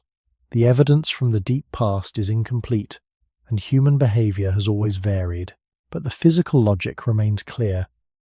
Cold placed extra pressure on those with less strength, less mobility, less stored energy, or greater need for rest. It made care practical. It made warmth something that had to be shared, not simply possessed. And in doing so, it showed one of the quiet truths of human survival. The cold did not only test muscle, it tested whether a group could keep its most fragile members within the circle of life. Cold made survival collective. A person could feel hunger alone, but a cold night often gathered everyone into the same problem. The child who needed warmth, the older person who moved slowly, the injured person who could not gather fuel, the tired adult who had walked too far, and the watchful person near the fire were all joined by one condition. The group had to keep enough heat inside the living circle. This was not comfort in the modern sense. It was a form of organization. Where people slept, who stayed closest to the fire, how coverings were shared, who gathered dry material, who noticed the wind, and who protected the youngest bodies could all matter. Cold turned the group into a shelter made of people, knowledge, and attention. In the deep past, this may have been one of the strongest reasons warmth became social. A single body can make heat, but many bodies can protect heat more effectively. People resting close together reduce exposure. Adults can cover children. A stronger person can help someone who is weak. Someone with experience can choose a better place before the night becomes dangerous. Someone awake can tend the fire while others sleep. None of these acts needs to be dramatic. They are small, quiet actions. But ancient survival often depended on small actions repeated correctly. A branch placed near a flame, a child moved away from wind, a damp covering dried before sleep, a sheltered hollow chosen instead of open ground. These details could decide how much strength remained in the morning. Hunger also required cooperation. Food had to be found, carried, shared, processed, and remembered. But cold could demand cooperation before there was time to search again.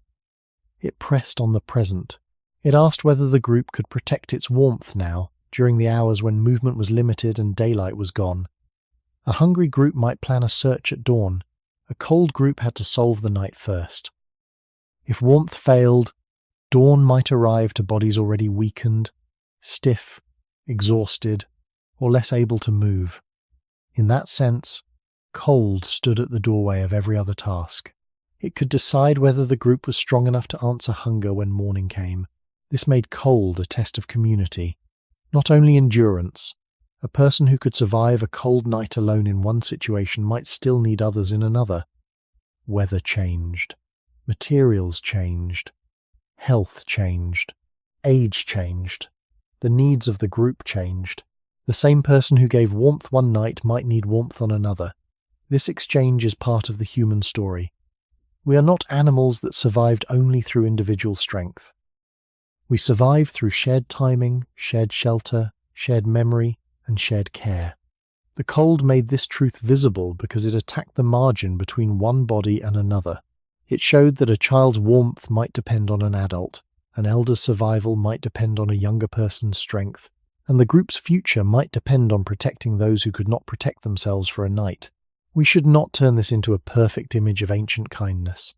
The past was hard, varied, and often uncertain.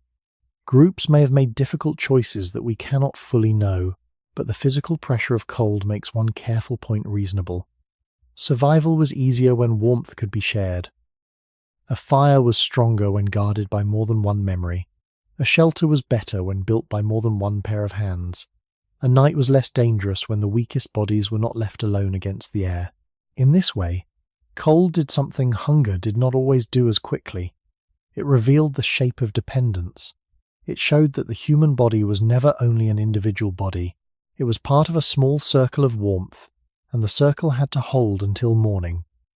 Human movement across the earth was not only a search for food, it was also a search for livable conditions. Over long periods of time, human ancestors and later human groups moved through landscapes that differed in heat, cold, rainfall, plants, animals, daylight, and shelter. Some places offered more food in one season and less in another. Some places gave water but little protection from wind. Some places gave shelter but made travel difficult. As humans spread beyond familiar environments, the body had to meet new limits. Cold was one of those limits. It did not simply wait at the edge of a map. It shaped where people could rest, how far they could travel, what materials they needed, and whether the group could remain in a place long enough for it to become part of memory. A warmer landscape could still be dangerous, but it often allowed the body more room to make mistakes. A cold landscape reduced that room. If shelter was poor, if fire was weak, if coverings were wet, or if food was too far away, the body paid quickly. This made migration more than movement across distance. It was movement across different kinds of risk. When humans entered colder regions, they were not just entering new geography, they were entering new relationships with their own skin, breath, hands, sleep, and energy. The same body that could walk far under a warm sun had to learn how to rest in air that took warmth away. The same hands that made tools had to keep enough feeling to use those tools in wind or frost. The same group that knew one landscape had to learn another, where fuel could be found, which places stayed dry, how weather changed, where animals moved, and how long daylight remained useful. Migration, therefore, required more than courage or curiosity. It required repeated adjustment. It required the slow building of knowledge around temperature. This is why cold may have acted like a gate in human history, not a wall that could never be crossed, but a boundary that demanded new answers. To pass through it, people needed more than hunger and motion. They needed warmth, protection, cooperation, and the ability to carry useful habits into unfamiliar places. A group moving into a colder region had to think differently about the day. Travel could not be separated from the coming night. A place that offered food but no shelter might be useful for a few hours, but dangerous after sunset. A route that crossed water might bring opportunity, but also the danger of wet clothing or chilled skin. A valley might offer animals, wood, and wind protection, while an exposed ridge might take warmth faster than the body could replace it. These choices were part of the deep human expansion across the world. We should be careful not to imagine one simple path or one simple reason for movement. Climate, food, population pressure, curiosity, chance, and changing environments may all have played roles at different times and places. But cold was one of the conditions that made movement more demanding. It forced humans to carry protection with them, or find protection quickly. The beginning of human migration was therefore also the beginning of a wider conversation between body and climate. The body moved, but it did not move as a creature free from place. It carried needs everywhere: warmth, water, rest, food, safety, and the company of others. Cold made those needs more visible. It turned distance into exposure. It turned travel into timing. It turned arrival into a question. Could this place keep the body warm through the night? In that question, we can see why ancient humans may have feared cold so deeply. To move into the world was not only to find new food, it was to ask whether the world would allow the body to stay warm long enough to keep moving. When humans moved into colder regions, the body could not adapt by strength alone. A person could be brave, skilled, and hungry, yet still lose warmth through bare skin, wet clothing, cold ground, and long nights. Cold did not care how much a person wanted to continue. It asked for practical answers. It asked for tools, coverings, fire, shelter, shared knowledge, and careful timing. This made cold landscapes different from landscapes that only demanded movement. To live in colder places, humans had to bring behavior between the body and the air. They had to create a layer of protection that nature had not fully placed on their skin. The deeper human expansion into colder environments was therefore not only a story of walking farther, it was a story of carrying more knowledge into every step. A stone tool could help cut, scrape, shape, or process material. A sharp edge could prepare hides, work wood, open bones, or help with many tasks that supported survival. A needle or pointed bone tool in later periods could help make coverings more fitted and useful. A container, a cord, a scraper, a blade, a fire-making habit, or a shelter-building practice could all matter because cold made the body dependent on prepared surroundings. The tool was not only an object, it was a way of extending the body's ability to survive where bare skin was not enough. This is why cold may have made technology feel urgent in a special way. Food tools helped answer hunger. Warmth tools helped preserve the body that had to search for food.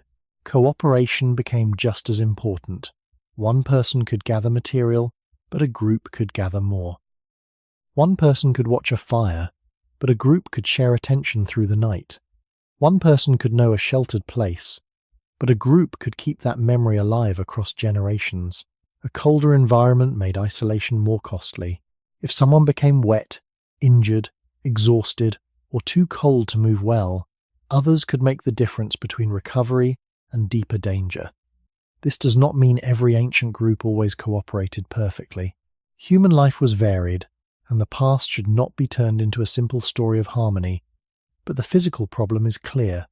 Cold rewards shared protection. It makes warmth easier to hold when bodies, labour, and memory are joined.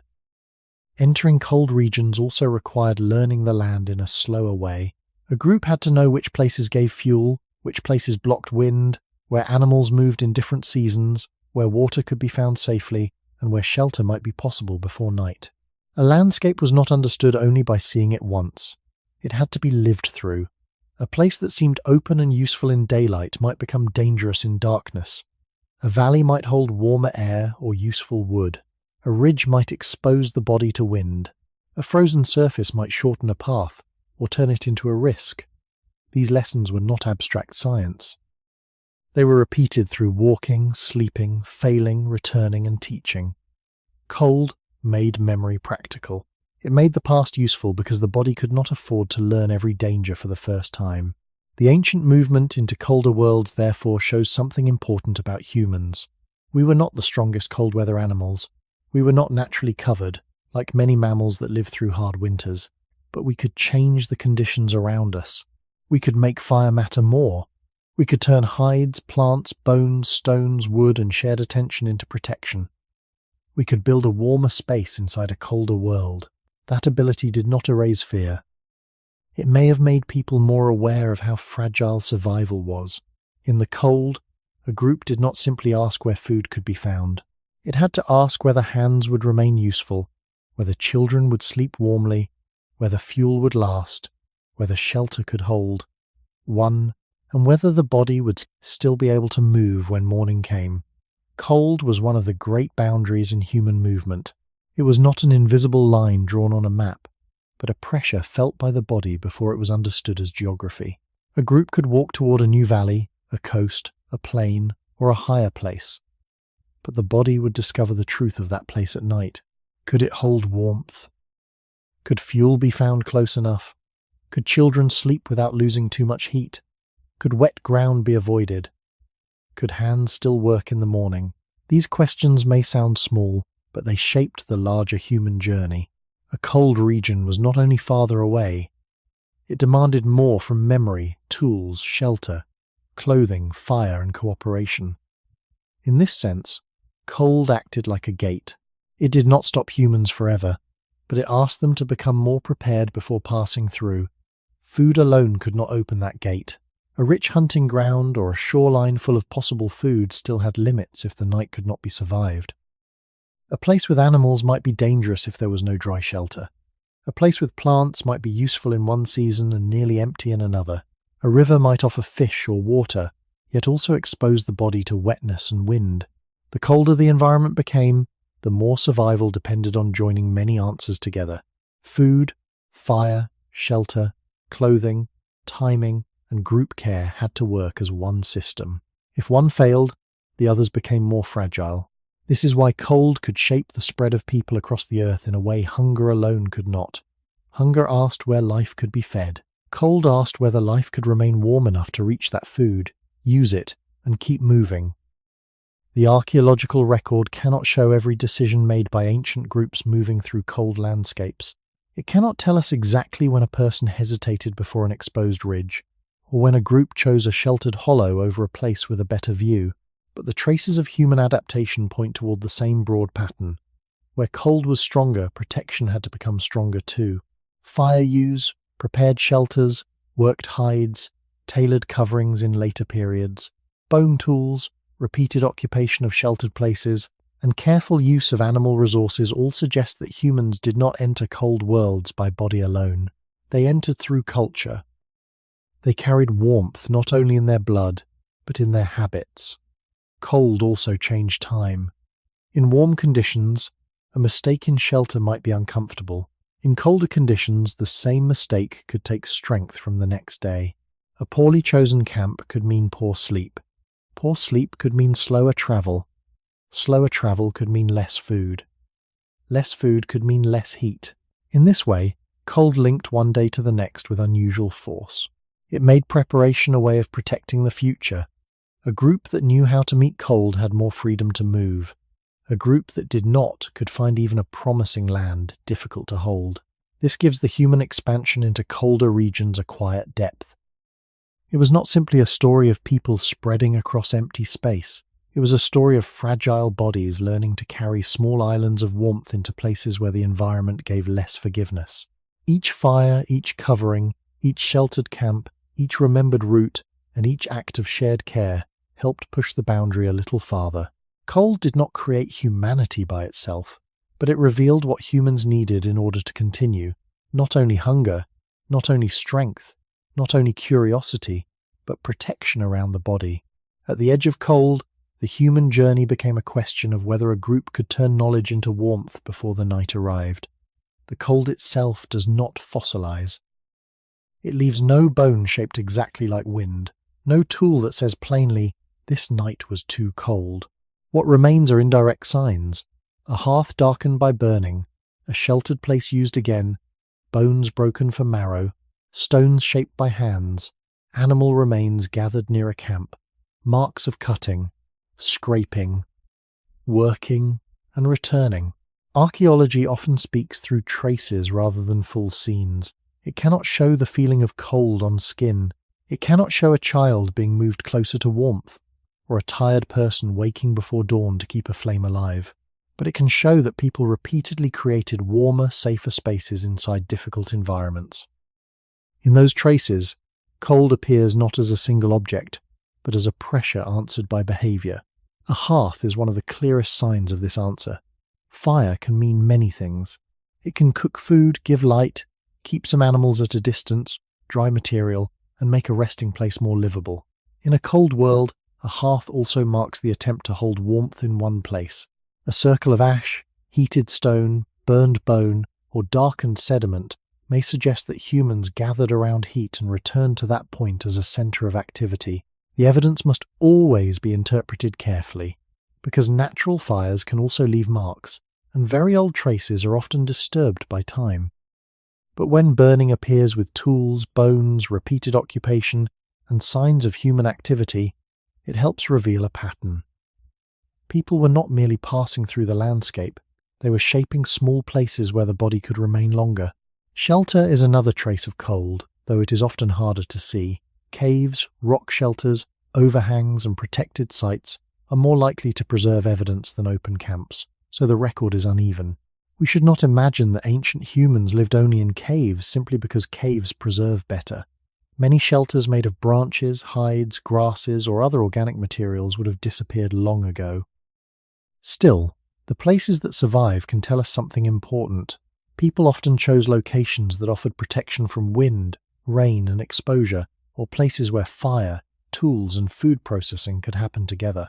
A site was not only a place where people stood, it was a place where bodies rested, worked, warmed, and prepared to continue. Animal remains can also speak quietly about cold. Bones may show butchery, marrow extraction, hide use, or repeated hunting and scavenging behaviors. In colder conditions, animal resources could mean more than meat. Fat, marrow, skins, tendons, bones, and fur could all become valuable in different ways, depending on the period and place. We should be careful not to turn every bone into proof of winter survival, but when animal remains appear with tools and hearths in colder environments, they remind us that humans used the bodies of other animals not only as food, but sometimes as material for warmth, shelter, clothing, and tools. The cold forced resources to become more meaningful. Nothing useful could be wasted easily when the body needed both fuel inside and protection outside. Stone tools, bone tools, scrapers, points, and later needles or awls point toward the same broad human ability, changing material so the body could survive better than it could by skin alone. A scraper might prepare a hide. A sharp edge might cut meat, plants, wood, or fibers. A pointed tool might help work material into covering or shelter. These objects do not tell a simple story by themselves. Their use depends on context, but together they show that ancient humans answered environmental pressure through repeated skill. Cold became visible through what people had to make, repair, carry, and reuse. The archaeological record is incomplete, and that incompleteness is important. It keeps us honest. We cannot claim to know every cold night, every fear, or every solution, but the remaining traces point toward one careful truth. Ancient humans did not meet cold with the body alone. They met it with fire, shelter, tools, animal resources, shared space, and memory left behind in the ground. Archaeology is powerful because it gives the deep past a physical shape. It lets us touch stone tools, study bones, examine hearths, compare layers of soil, and ask how people lived in places where no written memory remains. But archaeology is also limited. It does not give us the whole night. It does not preserve every shelter, every covering, every fire that burned briefly and vanished, or every decision made in cold air. This matters when we speak about ancient humans and cold. The evidence can guide us, but it cannot allow us to claim more than it can support.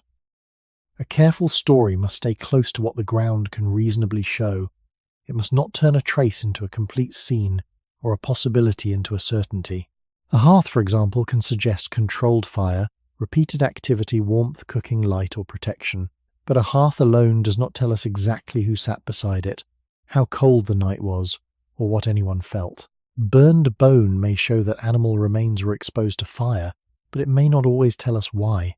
A cave or rock shelter may preserve evidence of human presence, but it does not prove that all people in that period lived in caves. Open-air camps may have existed and disappeared almost completely because organic materials decay, wind moves sediment, water erases surfaces, and later activity disturbs older layers. The ancient world was larger than the pieces that survived. This is why the silence of evidence must be treated with respect. Absence does not always mean something never existed. It may mean it was made of wood, skin, grass, fibre, or ash, and time took it away. Clothing is one of the clearest examples. A fitted garment made from hide or fibre would usually disappear long before stone tools would. A shelter made of branches might leave little or nothing behind. A sleeping mat of grass, leaves, or plant material could vanish unless preserved in rare conditions. Because of this, the most important protections against cold may often be the hardest to see. The things closest to the body, the things used at night, the things made from soft organic materials, are often the least likely to remain. Archaeology can sometimes show hints through tools used for scraping, cutting, piercing, or working material. But the tool is not always the finished object. A scraper does not speak a full sentence. It gives a clue. The careful interpreter must connect that clue to context, wear marks, associated remains, and the broader environment. Climate itself must also be handled carefully. When researchers study ancient cold, they may use ice cores, pollen, sediments, animal remains, cave deposits, or other environmental records to understand past conditions. These can show broad patterns of climate and landscape, but they do not describe every local night. A region may have been colder on average, yet a specific camp may have been sheltered. A period may have been dry, but a valley may have held moisture. A cold season may have changed food and movement, but not every group responded in the same way. Human life was flexible. People adapted differently depending on place, material, knowledge, and social needs. This is why a truthful script should speak in careful terms. May have, could have, suggests, indicates, is consistent with. These words are not weak. They are part of honesty. They allow the listener to enter the deep past without being misled. The question of why ancient humans feared cold more than hunger must therefore be approached through layers. Biology tells us that the human body loses heat and needs protection. Archaeology tells us that people used fire, tools, shelters, animal resources, and repeated places of occupation. Environmental evidence tells us that many ancient landscapes changed with season and climate. Together, these lines of evidence do not give one dramatic secret. They give something quieter and stronger, a pattern of vulnerability and response. Cold appears in the record not as a single clear voice, but as a pressure around which human behavior organized itself. The past does not let us hear every fear, but it does let us see the careful work of staying alive. Cold often appears in the deep past through what people did around it, not through the cold itself. A frozen wind leaves no clear tool. A night of exposure does not always leave a mark that can be separated from other hardships. But when we see repeated hearths, sheltered places, worked hides, animal bones, stone tools, and signs that people return to certain locations, we begin to see a pattern. The cold is present as a force that shaped behavior. It is visible in the need for fire, in the need for protection, in the use of animal bodies beyond meat, and in the careful choice of places where human bodies could stay longer than open ground would allow. This indirect nature of evidence is important. It keeps the story grounded. We cannot look at one ancient camp and say exactly how afraid people were, or whether hunger or cold weighed more heavily on one particular night. But we can observe that cold creates a special kind of problem. It demands answers outside the body. It makes the body depend on a warmer space, a drier surface, a protected flame, a covering, or another person nearby. When these answers appear again and again in the traces of human life, they suggest that cold was not a background detail. It was one of the conditions that organized daily survival. A hearth, for example, is never only ash. In a cold setting, it may represent a center where warmth, food, light, social closeness, and protection came together. A scraper is never only a shaped stone. In the right context, it may point toward the working of hides, wood, or other material that helped shelter the body from air and ground. A cave or rock shelter is never only a hole in the landscape. It may show that people valued places where wind, rain, and cold were reduced.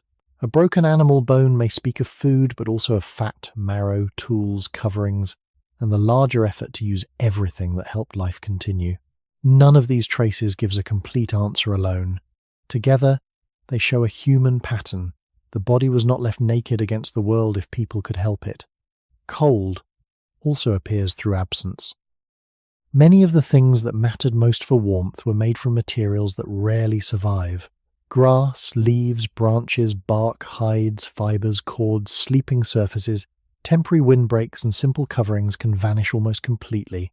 The soft history of warmth is easily lost. This means the ancient record may understate how much work people did to protect themselves from cold. What remains is often stone, bone, ash, and place. What disappears may be the very layer that touched the skin. This should make us cautious, but it should also make us attentive. When the hard traces point towards shelter, fire, and material work, they may be the remaining edge of a much larger world of vanished protection. The origin of human survival was built in this space between what remains and what has disappeared. Ancient people lived with bodies like ours, bodies that needed heat, rest, food, touch, and protection from wetness and wind. Archaeology cannot give us their private thoughts, but it can show that they repeatedly changed their surroundings. They made places more livable. They used fire. They worked materials. They chose shelter. They returned to useful locations. They carried knowledge through practice. Cold appears in all of this as a silent pressure, shaping the actions that left marks behind. This is why the cold is often seen indirectly. It is not found as a single object in the ground. It is found in the arrangements humans made so the body could keep going. Hunger leaves traces through bones, tools, and food remains. Cold leaves traces through the wider need to make the world less exposed. And in that quiet difference, we can understand why cold may have felt so powerful. It did not only ask humans to find something, it asked them to create conditions in which finding anything was still possible. Clothing did not begin as fashion.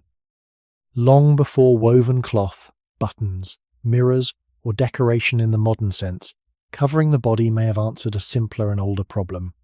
Bare skin loses warmth. In cold air, in wind, in damp ground, and during sleep, the human body needed something between itself and the world. A covering could slow the movement of heat away from the skin. It could protect the hands, feet, shoulders, chest, and back from direct exposure. It could help a person rest without spending as much energy against the night. In this sense, early clothing and body coverings were not separate from survival. They were shelter made small enough to move with the body. A cave stayed in one place. A fire had to be tended in one place, but a covering could travel. It could turn the body itself into a more protected space.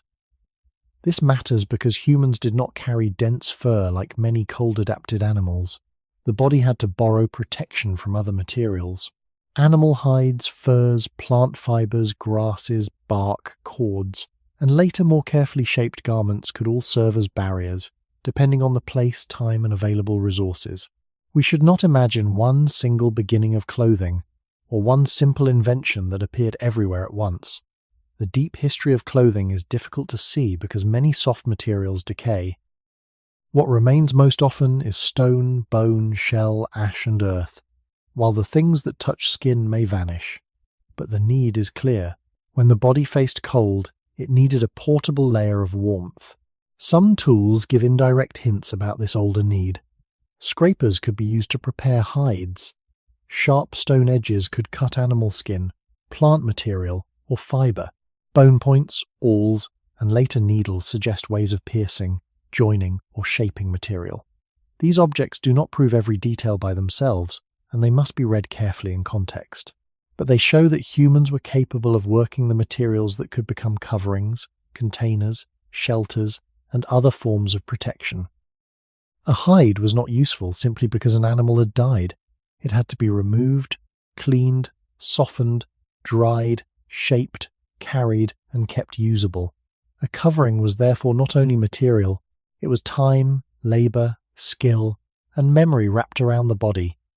The importance of clothing becomes clearer when we think about night. During movement, the body can make heat. During sleep, that power is reduced. A person lying still on cold ground or in cold air needed protection that did not depend on constant motion. A covering could help trap warmer air near the skin. It could reduce the effect of wind. It could make closeness to others more effective. It could help a child, an elder, or a tired adult pass through the hours when the body had fewer choices. This did not make cold harmless. Wet coverings could become dangerous. Poorly prepared material could fail. A covering too thin for the weather might offer only a little help, but even a little help could matter when the body was trying to keep enough warmth until morning. Clothing also changed movement through cold landscapes. A group with better coverings could travel farther, wait longer, carry children more safely, or rest in places that would otherwise be too harsh. Warmth became less tied to one fixed shelter. It could be carried over the shoulders, wrapped around the torso, held around a sleeping body, or shared with someone weaker. This made clothing a quiet turning point. It did not remove dependence on fire or shelter, but it added another layer to the human answer. Food filled the body from within. Clothing helped guard the heat that food helped create. In the old struggle between hunger and cold, this was essential. A meal could give energy, but without protection, cold could spend that energy quickly. A covering helped the body keep what it had worked so hard to gain. That is why early clothing was not decoration at the beginning. It was one of the first movable walls between human skin and the cold world. Clothing can be understood as a small environment carried on the body. A shelter changes the air around a resting place. A fire warms the space near its flame. But clothing stays with the skin while a person walks, bends, carries, sleeps, gathers fuel, or holds a child. It creates a narrow, protected layer between the body and the outside world. This layer may seem simple, but in cold conditions it can change almost everything. It can slow the escape of warmth. It can reduce the bite of wind. It can keep the body from meeting damp air directly. It can help hands, shoulders, back, chest, and legs remain useful for longer. For ancient humans, this meant that warmth did not have to remain only in one camp or one cave. A little of it could move with the person. This was important because the human body was always moving between needs. A group could not stay forever beside one fire if food, water, fuel, or safer ground had to be found somewhere else. People had to cross open places, follow animal signs, gather plants, carry material, and return before darkness made travel harder. Without a covering, the body met every change in the air directly. With a covering, even a rough one, the body had a second boundary. It was not the same as fur grown from the skin, but it answered part of the same problem through culture. It was an artificial climate, fragile and imperfect, but still powerful enough to matter. The idea of clothing as a small environment also helps explain why material mattered so much. A hide, a fur, a woven plant fibre, a bundle of dry grass used for bedding, or a wrapped covering did not only cover the body visually, it changed how heat moved. A good covering trapped air near the skin. A dry covering was far more useful than one soaked by rain. A covering fitted closer to the body could protect better than loose material that let wind pass through. Later, more shaped garments and sewing technologies would make this protection more effective, but the older principle was already clear. The body needed a layer that made the surrounding air less severe.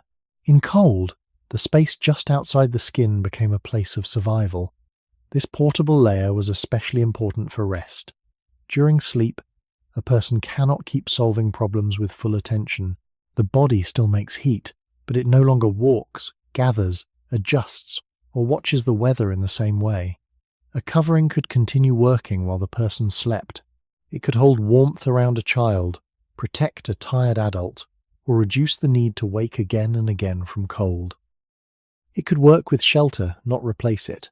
A covering inside a windbreak was better than either one alone. A covering near a fire was better if the smoke, sparks, and dampness were managed.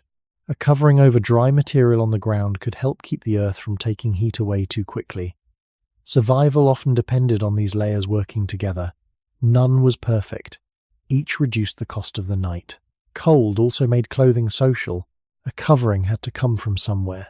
It might require hunting, scavenging, gathering plants, scraping hides, softening material, making cord, piercing, tying, wrapping, drying, and repair. These tasks carried memory.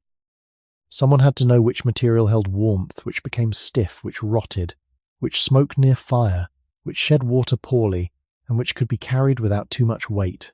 A covering was therefore not only an object on the body, it was the result of many decisions before the cold arrived. It represented time taken from other tasks so that the body could remain protected later. This is why clothing belongs at the center of the question of cold and hunger. Hunger asked ancient humans to find fuel for the body. Clothing helped protect the heat that fuel created. A person who ate but remained exposed could still lose warmth. A person with a covering could carry some protection into the search for more food. In this way, clothing turned the human body into a moving shelter. It did not make cold disappear. It made cold slower, and sometimes slowing cold was enough to keep life moving toward morning. Clothing may look simple from a distance, but in the deep human past it could change the size of the world a body could enter. Without some form of covering, cold places were not only uncomfortable, they were harder to cross, harder to sleep in, harder to work in, and harder to survive long enough to search for food. A body that loses warmth too quickly becomes a body with fewer choices. It moves less steadily. It uses tools less easily. It rests less deeply. It spends energy that might have been needed for walking, gathering, carrying, or caring for others. A covering did not remove all of these dangers, but it could slow them. And in ancient life, slowing a danger could be the difference between continuing and turning back. This is why clothing was a larger step than decoration. It changed the relationship between skin and place. It allowed the human body to meet cold air with something more than bare exposure. A hide, a fur, a wrapped plant fiber, or a shaped garment became a boundary that could move with the person. Shelter protected a place. Clothing protected the body as it moved between places. That difference mattered deeply for people who had to follow food, gather fuel, carry children, and reach safer ground before night. With better protection, a person could remain outside longer, work with more control, and return with more strength. The cold world became not harmless, but a little more reachable. The step from loose covering to more fitted clothing was also important, especially in colder conditions. A loose hide could help when a person was sitting or sleeping, but movement creates gaps. Wind enters through openings, material slips, hands are needed to hold it closed. A covering that can be tied, wrapped, pierced, stitched, or shaped around the body works differently. It frees the hands. It protects while walking. It keeps warmth closer to the skin. Later tools, such as bone points, awls, and needles, suggest that humans eventually developed ways to make coverings more precise. We should not claim that every early human group used the same methods, or that clothing appeared in one sudden moment. The evidence is incomplete because the soft materials usually decay, but the practical need is clear. As humans faced colder nights and colder landscapes, a more reliable covering could become a survival advantage. It also changed social life. Clothing had to be made before it was needed. That meant someone had to understand material, season, weather, and use. A hide had to be prepared. A cord had to be twisted or chosen. A hole had to be pierced. A seam had to hold. A wet covering had to be dried. A damaged covering had to be repaired. These were not small details in a cold world. They were ways of protecting the body's future strength. A group that knew how to make and maintain coverings could carry warmth farther than a group that depended only on fire and fixed shelter. This did not make them safe from hunger, but it helped keep hunger answerable. The body could go out searching without losing warmth as quickly. The hands could remain useful for longer. The child could be wrapped more carefully. The injured or tired person could rest with less exposure, in that quiet way. Clothing connected many parts of survival. It connected animal resources to warmth. It connected tools to skin. It connected preparation to movement. It connected today's labor to tomorrow's endurance. Food gave the body energy, but clothing helped guard the heat that energy became. Fire warmed a circle, but clothing carried a small part of that circle into the open. Shelter shaped a safer space, but clothing made the body itself less open to the world. This may be why the earliest coverings should be understood as a turning point in human survival. Not because they made humans separate from nature, but because they showed how humans survived inside nature by adding thin, fragile, learned layers between life and cold. The body remained vulnerable, the air remained powerful, but between skin and weather, humans placed memory, material, and care. Night did not simply follow the day in ancient life, it changed the rules of the body. During daylight, people could move, search, gather, watch weather, choose a better place, collect fuel, or adjust their shelter while the world was still visible. At night, these choices became fewer. The eyes could no longer read distance easily. The ground became harder to judge. Wind and dampness could arrive without warning. The cold that seemed manageable while walking could become much stronger when the body finally stopped. In this way, night made cold feel longer than the hours on the sky. It stretched danger across the time when the body most needed rest. Sleep is necessary, but sleep also reduces action. A sleeping person cannot keep gathering wood, checking the direction of wind, repairing a covering, or moving children again and again with full awareness. The body still works during sleep, but the mind releases some of its control. For ancient humans, this meant the hours of rest were also hours of trust. They had to trust the shelter, the fire, the coverings, the dry ground, and the people nearby. If one of those protections failed, cold could enter the night slowly. A fire could fade, a hide could slip aside, dampness could spread from the earth. Wind could find a gap in the shelter. A child could move away from warmth. The body might wake, shiver, adjust, and sleep again, but each interruption took something from the next day. This made cold different from many daylight dangers. Hunger could push people to act when morning returned. Cold could weaken the body before morning arrived. A night without enough warmth could leave people tired, stiff, and less ready to walk, search, carry, or think clearly. The danger was not only that someone might not survive a severe night, it was also that a long cold night could reduce the strength of the whole group. Even if everyone woke, they might wake with less energy than they needed. In the ancient world, that mattered because each day often began with work that could not be postponed forever. Food still had to be found, fuel still had to be gathered, children still had to be carried, a safer place still might need to be reached. Cold could take part of that future during the hours meant for recovery. The earliest human resting places were therefore not only places to stop, they were places where tomorrow was being protected. A dry layer beneath the body, a windbreak, a sheltered wall, a fire kept alive, a covering pulled close, and bodies resting near one another all helped shorten the reach of cold through the night. None of these protections made sleep completely safe, but they could make sleep possible. This is one of the quiet truths of human survival. The body cannot search for food forever. It must stop. It must lie down. It must give itself to darkness for a while. Cold made that surrender difficult. It turned sleep into a moment when the body depended on everything prepared before the eyes closed. At the deep beginning of human life, the fear of cold may have been tied to this helplessness of rest. A person could be strong while standing, a group could be clever while awake, but at night, strength and cleverness had to become shelter, fire, covering, and closeness. Hunger waited in the body, cold waited in the air, and when sleep came, the cold world did not sleep with them. Rest looks passive from the outside, but the sleeping body is still working. It still has to keep the heart beating, the breath moving, the blood warm, and the inner temperature close enough to life. In a warm room, this work is hidden. The body can sink into sleep because the world around it has already been softened. But in an ancient night, rest could happen beside cold ground, moving air, damp coverings, fading fire, and darkness that made every adjustment harder. The body might be lying still, yet it was not free from effort. It was still defending warmth. It was still spending energy. It was still answering the air.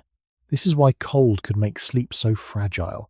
Sleep is meant to restore the body, but cold can turn restoration into another kind of labor. If the air is too cold, the body may shiver. If the ground is cold, warmth may pass downward into stone, earth, or damp plant material. If wind moves across exposed skin, the body may lose heat faster.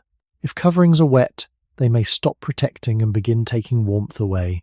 A person may sleep, wake, shift closer to the fire, pull material around the body, curl inward, or press closer to others. Each small movement is a sign that sleep has become less complete. The night is no longer a simple pause between one day and the next. It becomes a long negotiation between rest and exposure. For ancient humans, this mattered because the next day depended on the quality of the night before. A body that slept deeply and stayed warm could wake with more strength to search, carry, gather, walk, and think. A body that spent the night cold could wake already tired. Hunger might still be waiting, but now the body would have less energy to answer it. The hands might be stiff. The mind might be slower. The muscles might feel heavy. The person might need warmth before movement, and movement before food. Cold, therefore, did not only threaten the sleeping body in the moment, it could reach into the next morning and make every task more difficult before it began. This is one reason shelter, fire, coverings, and closeness were so important. They protected sleep itself. A dry surface beneath the body could reduce the loss of heat to the ground. A windbreak could keep moving air from stripping warmth away. A fire could warm the space near the sleepers, if it lasted and if the smoke and sparks were managed. A covering could hold a small layer of warm air near the skin. Other bodies nearby could make the sleeping place less exposed, especially for children and weaker members of the group. These were not comforts added after survival was solved. They were part of survival because they allowed the body to rest without surrendering too much warmth. At the beginning of human life, the sleeping body revealed a deep truth. Humans were not only active creatures, walking across land and making tools, they were also vulnerable creatures who had to become still for many hours. They needed darkness, but darkness brought cold. They needed rest, but rest reduced control. They needed sleep, but sleep made the body depend on the preparation of the group. This made cold more intimate than hunger in certain moments. Hunger could wait inside the body while a person slept. Cold could touch the body while the person was least able to answer. It could test the shelter, the fire, the covering, and the closeness of the group. It could decide whether sleep restored life or quietly spent it. In that ancient darkness, the body was not doing nothing. It was trying to remain warm enough to dream, breathe, and wake again. Sleep may be one of the oldest risks the human body ever accepted. To live, the body must rest. It cannot walk forever, search forever, guard fire forever, or hold every danger and attention without pause.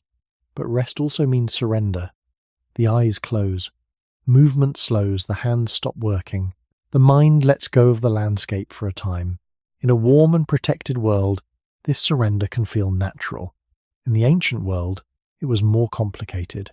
A sleeping body still needed warmth, but it could no longer protect that warmth with the same awareness.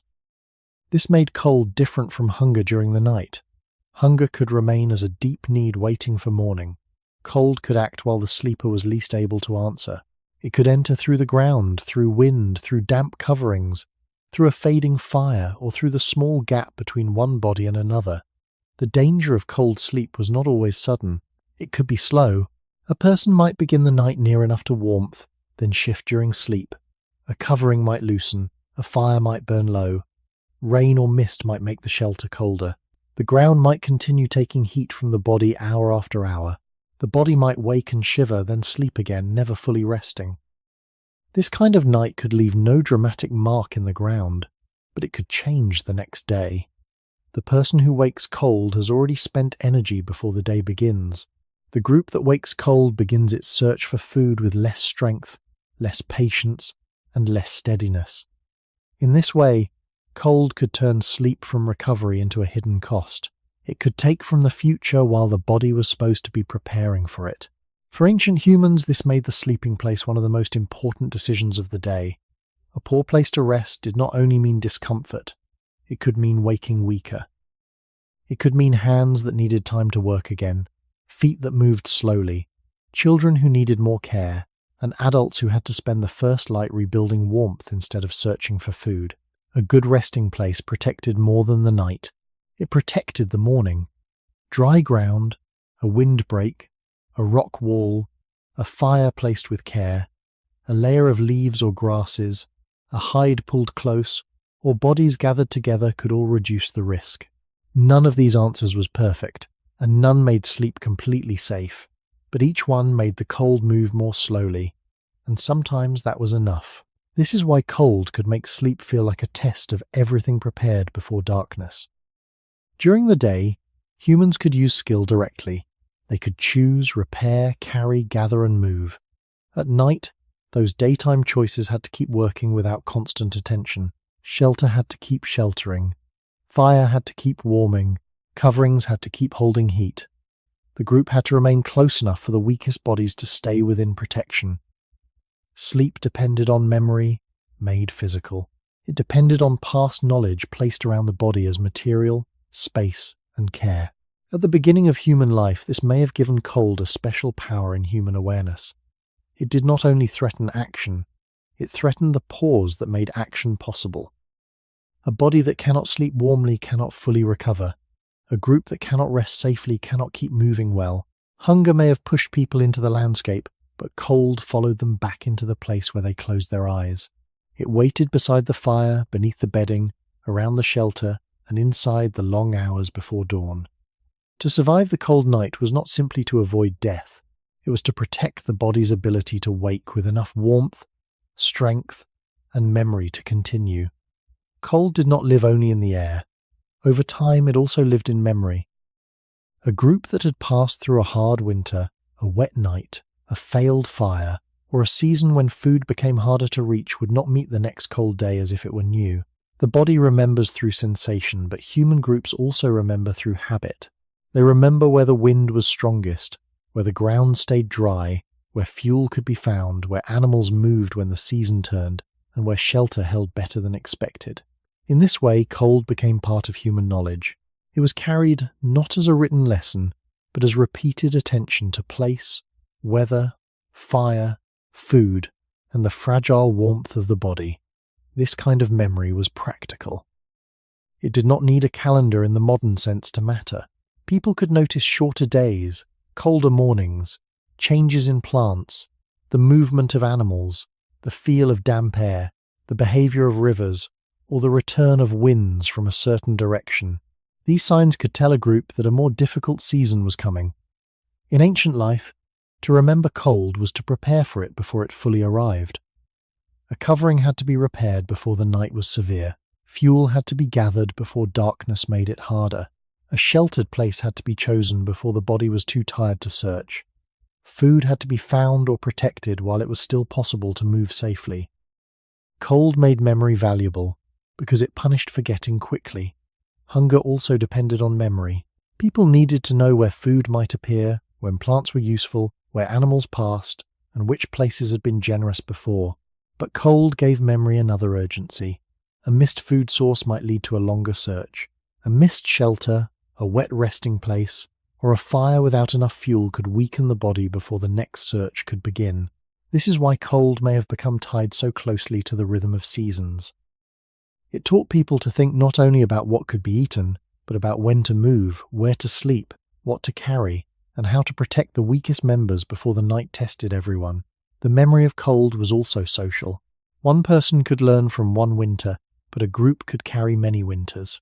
Older people, experienced travelers, skilled gatherers, hunters, parents, and toolmakers all held pieces of survival knowledge. Someone might remember a sheltered overhang used before. Someone else might know which wood burned better when damp.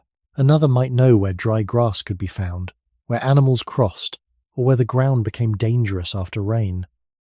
We should not pretend to know the exact words ancient people used, or imagine their thoughts too clearly, but we can understand that survival knowledge had to pass from body to body, from season to season, through watching, copying, correcting, and returning. In this sense, cold helped bind time together. It made the past useful because the future would bring similar dangers again. A night survived once could become knowledge for another night. A failed shelter could become caution. A fire lost to rain could become a lesson about place. A child kept warm through a long night could become an adult who remembered how warmth had been held. At the deep beginning of human life, cold was therefore not only a physical force, it was part of the slow education of the species. It taught through discomfort, through risk, through repeated seasons and through the need to prepare before the body was already in danger. Hunger asked humans to remember where life could be fed. Cold asked them to remember where life could be protected. The fear of cold does not have to begin as an idea. It can begin in the body before the mind turns it into a thought. A person feels skin tighten, hands stiffen, breath sharpen, muscles draw inward, and movement becomes smaller. The world seems less open when warmth begins to leave. This is different from an abstract fear, the kind that can be explained only with words. Cold speaks through sensation. It tells the body that something essential is being lost. In ancient life, this bodily message may have been one of the clearest signals of danger. A person did not need to understand temperature in numbers. The body understood the meaning of cold through touch, effort, shivering, tiredness, and the need to move closer to fire, shelter, covering, or another human body. This is why cold could become such a deep part of human memory. It was not only remembered by the mind, it was remembered by the skin, the hands, the breath, and the posture of the body itself. Hunger also speaks through the body. It rises from emptiness, weakness, desire, and the need for food. But hunger often leaves space for searching, remembering, and waiting. Cold can press more directly into the present. It can make the body curl inward. It can make a person seek closeness without needing to explain why. It can turn a wide landscape into a narrow circle around warmth. In that moment, fear is not a story about the future. It is a response to what is happening now. The fire is too low. The covering is damp. The ground is taking heat. The child is too exposed. The wind has shifted. These are not distant concerns. They are physical facts. The body feels them before a plan is complete. At the beginning of human life, this bodily fear may have helped guide action. A person who felt cold would move, gather fuel, adjust a covering, choose a better place, or press closer to others. A group that noticed cold early could act before the danger grew stronger. This does not mean ancient humans lived in constant panic. It means their bodies gave them information. Discomfort was not meaningless. It was part of survival. A cold hand told the body that skill was weakening. A cold foot told the body that movement might become less steady. A cold child told the group that protection had to become closer. These sensations were not scientific measurements, but they were real signals from a living body. They helped people understand the world in the only way available before instruments, walls, and controlled heat, through experience repeated many times. This kind of fear is quiet, but powerful. It does not need a monster, an enemy, or a sudden disaster. It comes from the simple knowledge that the body is warm only for as long as warmth is held. Cold strips away the illusion that survival belongs only to strength. A strong person can still become cold. A skilled person can still lose feeling in the fingers. A well-fed person can still shiver through a wet night. In this way, cold brings the human body back to its beginning. It reminds us that before history became written, before shelter became architecture, before clothing became identity, warmth was a fragile condition that had to be protected again and again. The ancient fear of cold may therefore have come less from thought than from contact. The air touched the skin, the ground touched the body, the night touched the breath, and through those contacts, humans learned that survival was not only something they understood, it was something they felt deeply before words could make it clear. Even today, cold can reach a part of us that feels older than language. A person may be inside a modern life, surrounded by walls, clothing, beds, electricity, and heated rooms, yet the body still knows the meaning of losing warmth.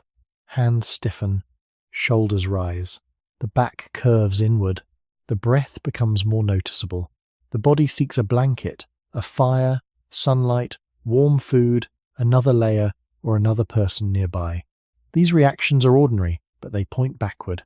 They remind us that the human body has not forgotten the ancient problem. We live with modern protection, but we still carry an old body, one that must keep its inner warmth within narrow limits. Cold still speaks to that body in a direct way. It does not need a story before it is understood. The skin understands first. This may be why cold often feels different from many other discomforts. It surrounds the body from the outside and makes the world feel less welcoming. A cold room can make rest harder. A cold floor can make the body pull away. A cold wind can make people turn inward without thinking. These small modern experiences are not the same as ancient exposure, and we should not pretend they are. Most people today have protections our ancestors did not have, yet the basic bodily response is connected to the same human design. We are still animals that depend on warmth, shelter, coverings, food, and care. The ancient past is not gone from the body simply because the room has changed. It remains in the way we notice cold quickly, in the way we protect children from it, in the way we gather around warmth, and in the comfort we feel when the body is no longer spending itself against the air. Cold also touches memory because it changes how safe a place feels. A warm room feels open, a cold place feels unfinished, as if something important is missing. This feeling has a deep logic. For most of human existence, a place was not fully livable only because it had space. It had to hold warmth. It had to protect sleep. It had to allow the next morning to begin with enough strength. That old requirement still echoes in modern life. We may not think of it as survival, but the body still relaxes when warmth is restored. The shoulders drop, the hands open, the breath softens. Attention can widen again. In a quiet way, warmth still tells the nervous system that the immediate danger has moved farther away. This does not mean every fear of cold is ancient, or that modern discomfort should be exaggerated into prehistoric hardship. A truthful story must keep the difference clear. But it is reasonable to say that cold remains powerful because it addresses one of the oldest conditions of being human. Before cities, before writing, before permanent houses in many places, before warm rooms could be made common, the body had to negotiate with cold directly. It had to find fire, shelter, covering, dry ground, food, and other bodies. That negotiation shaped movement, memory, cooperation, and care. Hunger told humans to search outward. Cold told them to protect the center from which all searching began. Perhaps that is why cold still feels so personal. It touches the boundary between the self and the world. It reminds the body that life is not only about having energy, but about keeping that energy from being lost too quickly. The ancient fear of cold may still live in us because warmth was never just comfort. It was permission to sleep, to move, to think, to care, and to continue into morning. Cold reveals something about humans that strength alone cannot explain. If survival had belonged only to the strongest body, then the human story would look very different. We were not the fastest animal, not the largest, not naturally covered in thick fur, and not protected from the world by claws, heavy hides, or winter coats grown from our own skin. The human body was powerful in other ways, but it was also exposed. It needed food, water, rest, warmth, shelter, and other people. Cold made that exposure impossible to ignore. It showed that a body could be skilled, hungry, determined, and still vulnerable if warmth slipped away. In this sense, the cold did not only test human endurance, it tested the human way of surviving. A person alone could make choices, but a group could hold more answers. One person might gather fuel. Another might carry a child. Another might remember a dry place used before. Another might shape a tool, prepare a hide, watch the fire, or notice that the wind had shifted. These acts were ordinary, but they were also the structure of survival. Cold made ordinary care valuable because warmth was not always something one body could protect by itself. A fire worked better when someone tended it. A shelter worked better when people prepared it before darkness. A covering worked better when it was made, repaired, dried, and shared. A child stayed warmer when held close. An elder's memory remained useful when the elder survived the night. The group became more than a collection of separate bodies. It became a system for protecting fragile warmth. This is one of the deeper meanings behind the fear of cold. Hunger pushed humans to search for food, but cold pushed humans to organize around protection. It asked people to think before night arrived. It asked them to know the land, to gather material, to choose sheltered places, to keep fire alive, to keep children near warmth, and to carry knowledge across seasons. The cold made the future part of the present. A badly prepared night could weaken tomorrow. A well-protected night could give tomorrow back to the body. In that way, Warmth became a bridge between one day and the next. Without it, food could be harder to find, tools harder to use, sleep harder to complete, and movement harder to begin. We should not turn this into a simple heroic story. Ancient humans did not always succeed. The past included loss, hardship, uncertainty, and many forms of danger we can only partly understand. Nor should we say that every group in every place feared cold more than hunger. Human life spread across many climates, and each landscape created its own risks, but the broad lesson remained careful and strong. Cold exposed the limits of the human body, and those limits made cooperation, preparation, and memory more important. It showed that survival was not only about defeating nature, it was about learning how to live within it, with a body that needed protection every night.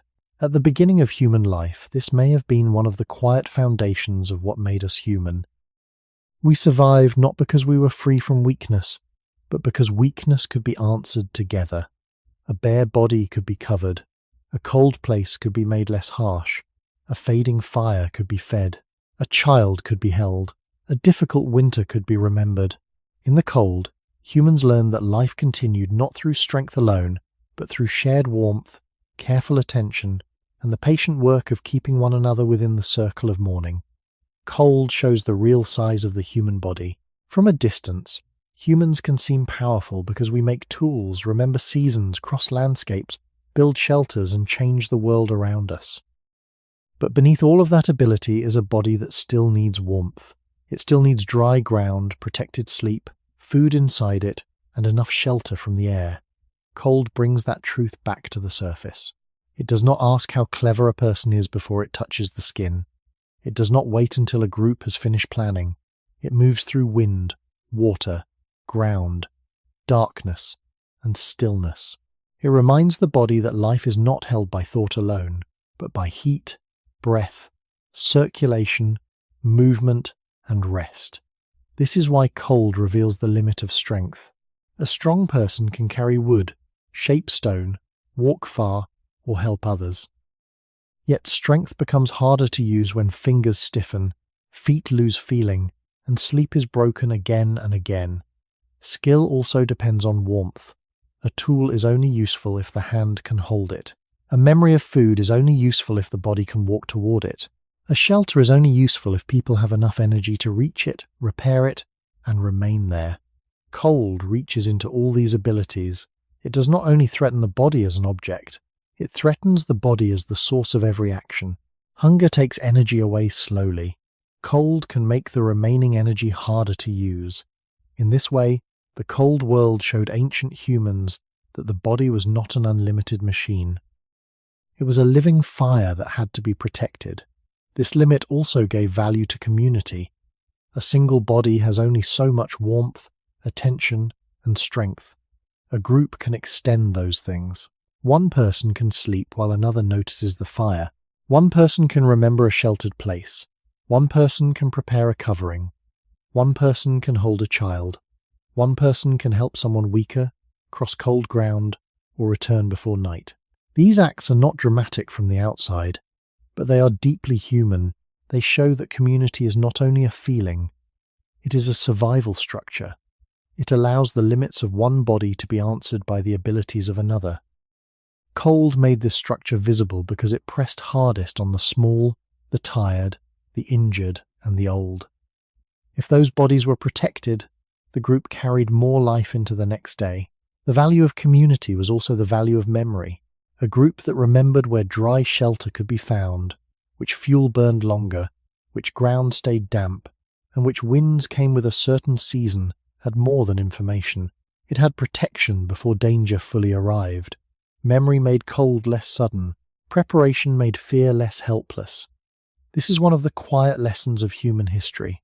We became human not by escaping vulnerability, but by learning how to arrange life around it. A cold body taught the need for fire. A cold child taught the need for closeness.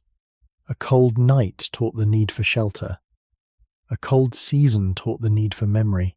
None of these answers removed weakness completely, but they gave weakness a place inside the group rather than outside it.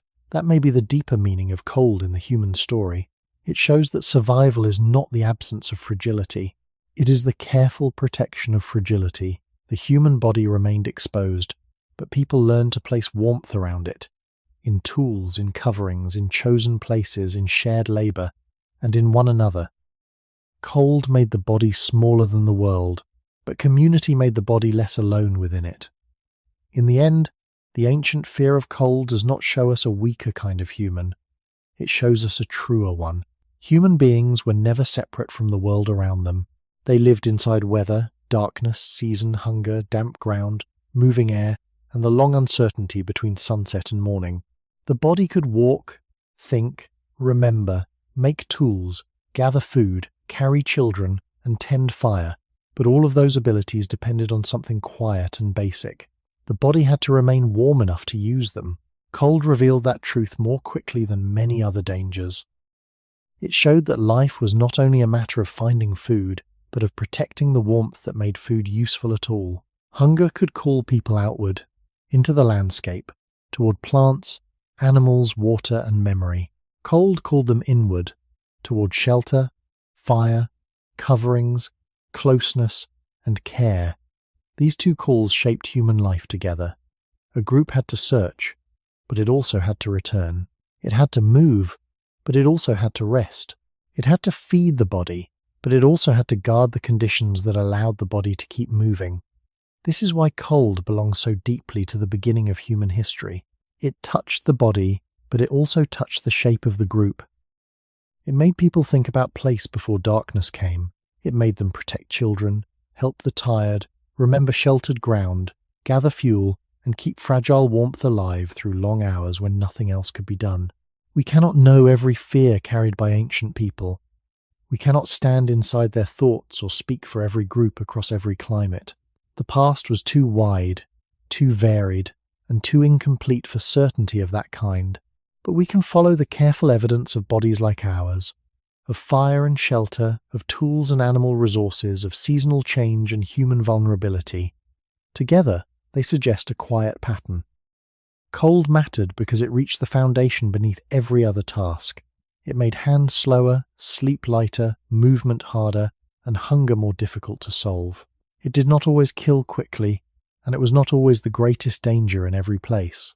But when it came at the wrong time, with wet skin, weak fire, poor shelter, short daylight, or a tired group, it could make the future smaller. It could turn tomorrow into something that had to be protected before it arrived. Perhaps this is the final value of looking back at cold. It reminds us that human survival was never only a story of conquest, it was a story of adjustment. People did not become human by escaping weakness. They became human, in part, by learning how to live with weakness carefully. They placed skins, fibres, branches, stones, fire, memory, and one another between the body and the night. They learned that warmth was not only comfort, but a condition for thought, movement, sleep, and care. They learned that a small circle of heat could hold more than bodies. It could hold memory, trust, children, elders, and the hope of morning. And perhaps that is why cold still feels so old when it reaches us. It touches the same boundary ancient humans knew well, the place where the body meets the world and asks to continue. After all this time, after all our shelters, tools, clothes, and fires, what does the ancient fear of cold still reveal about the fragile warmth that makes us human?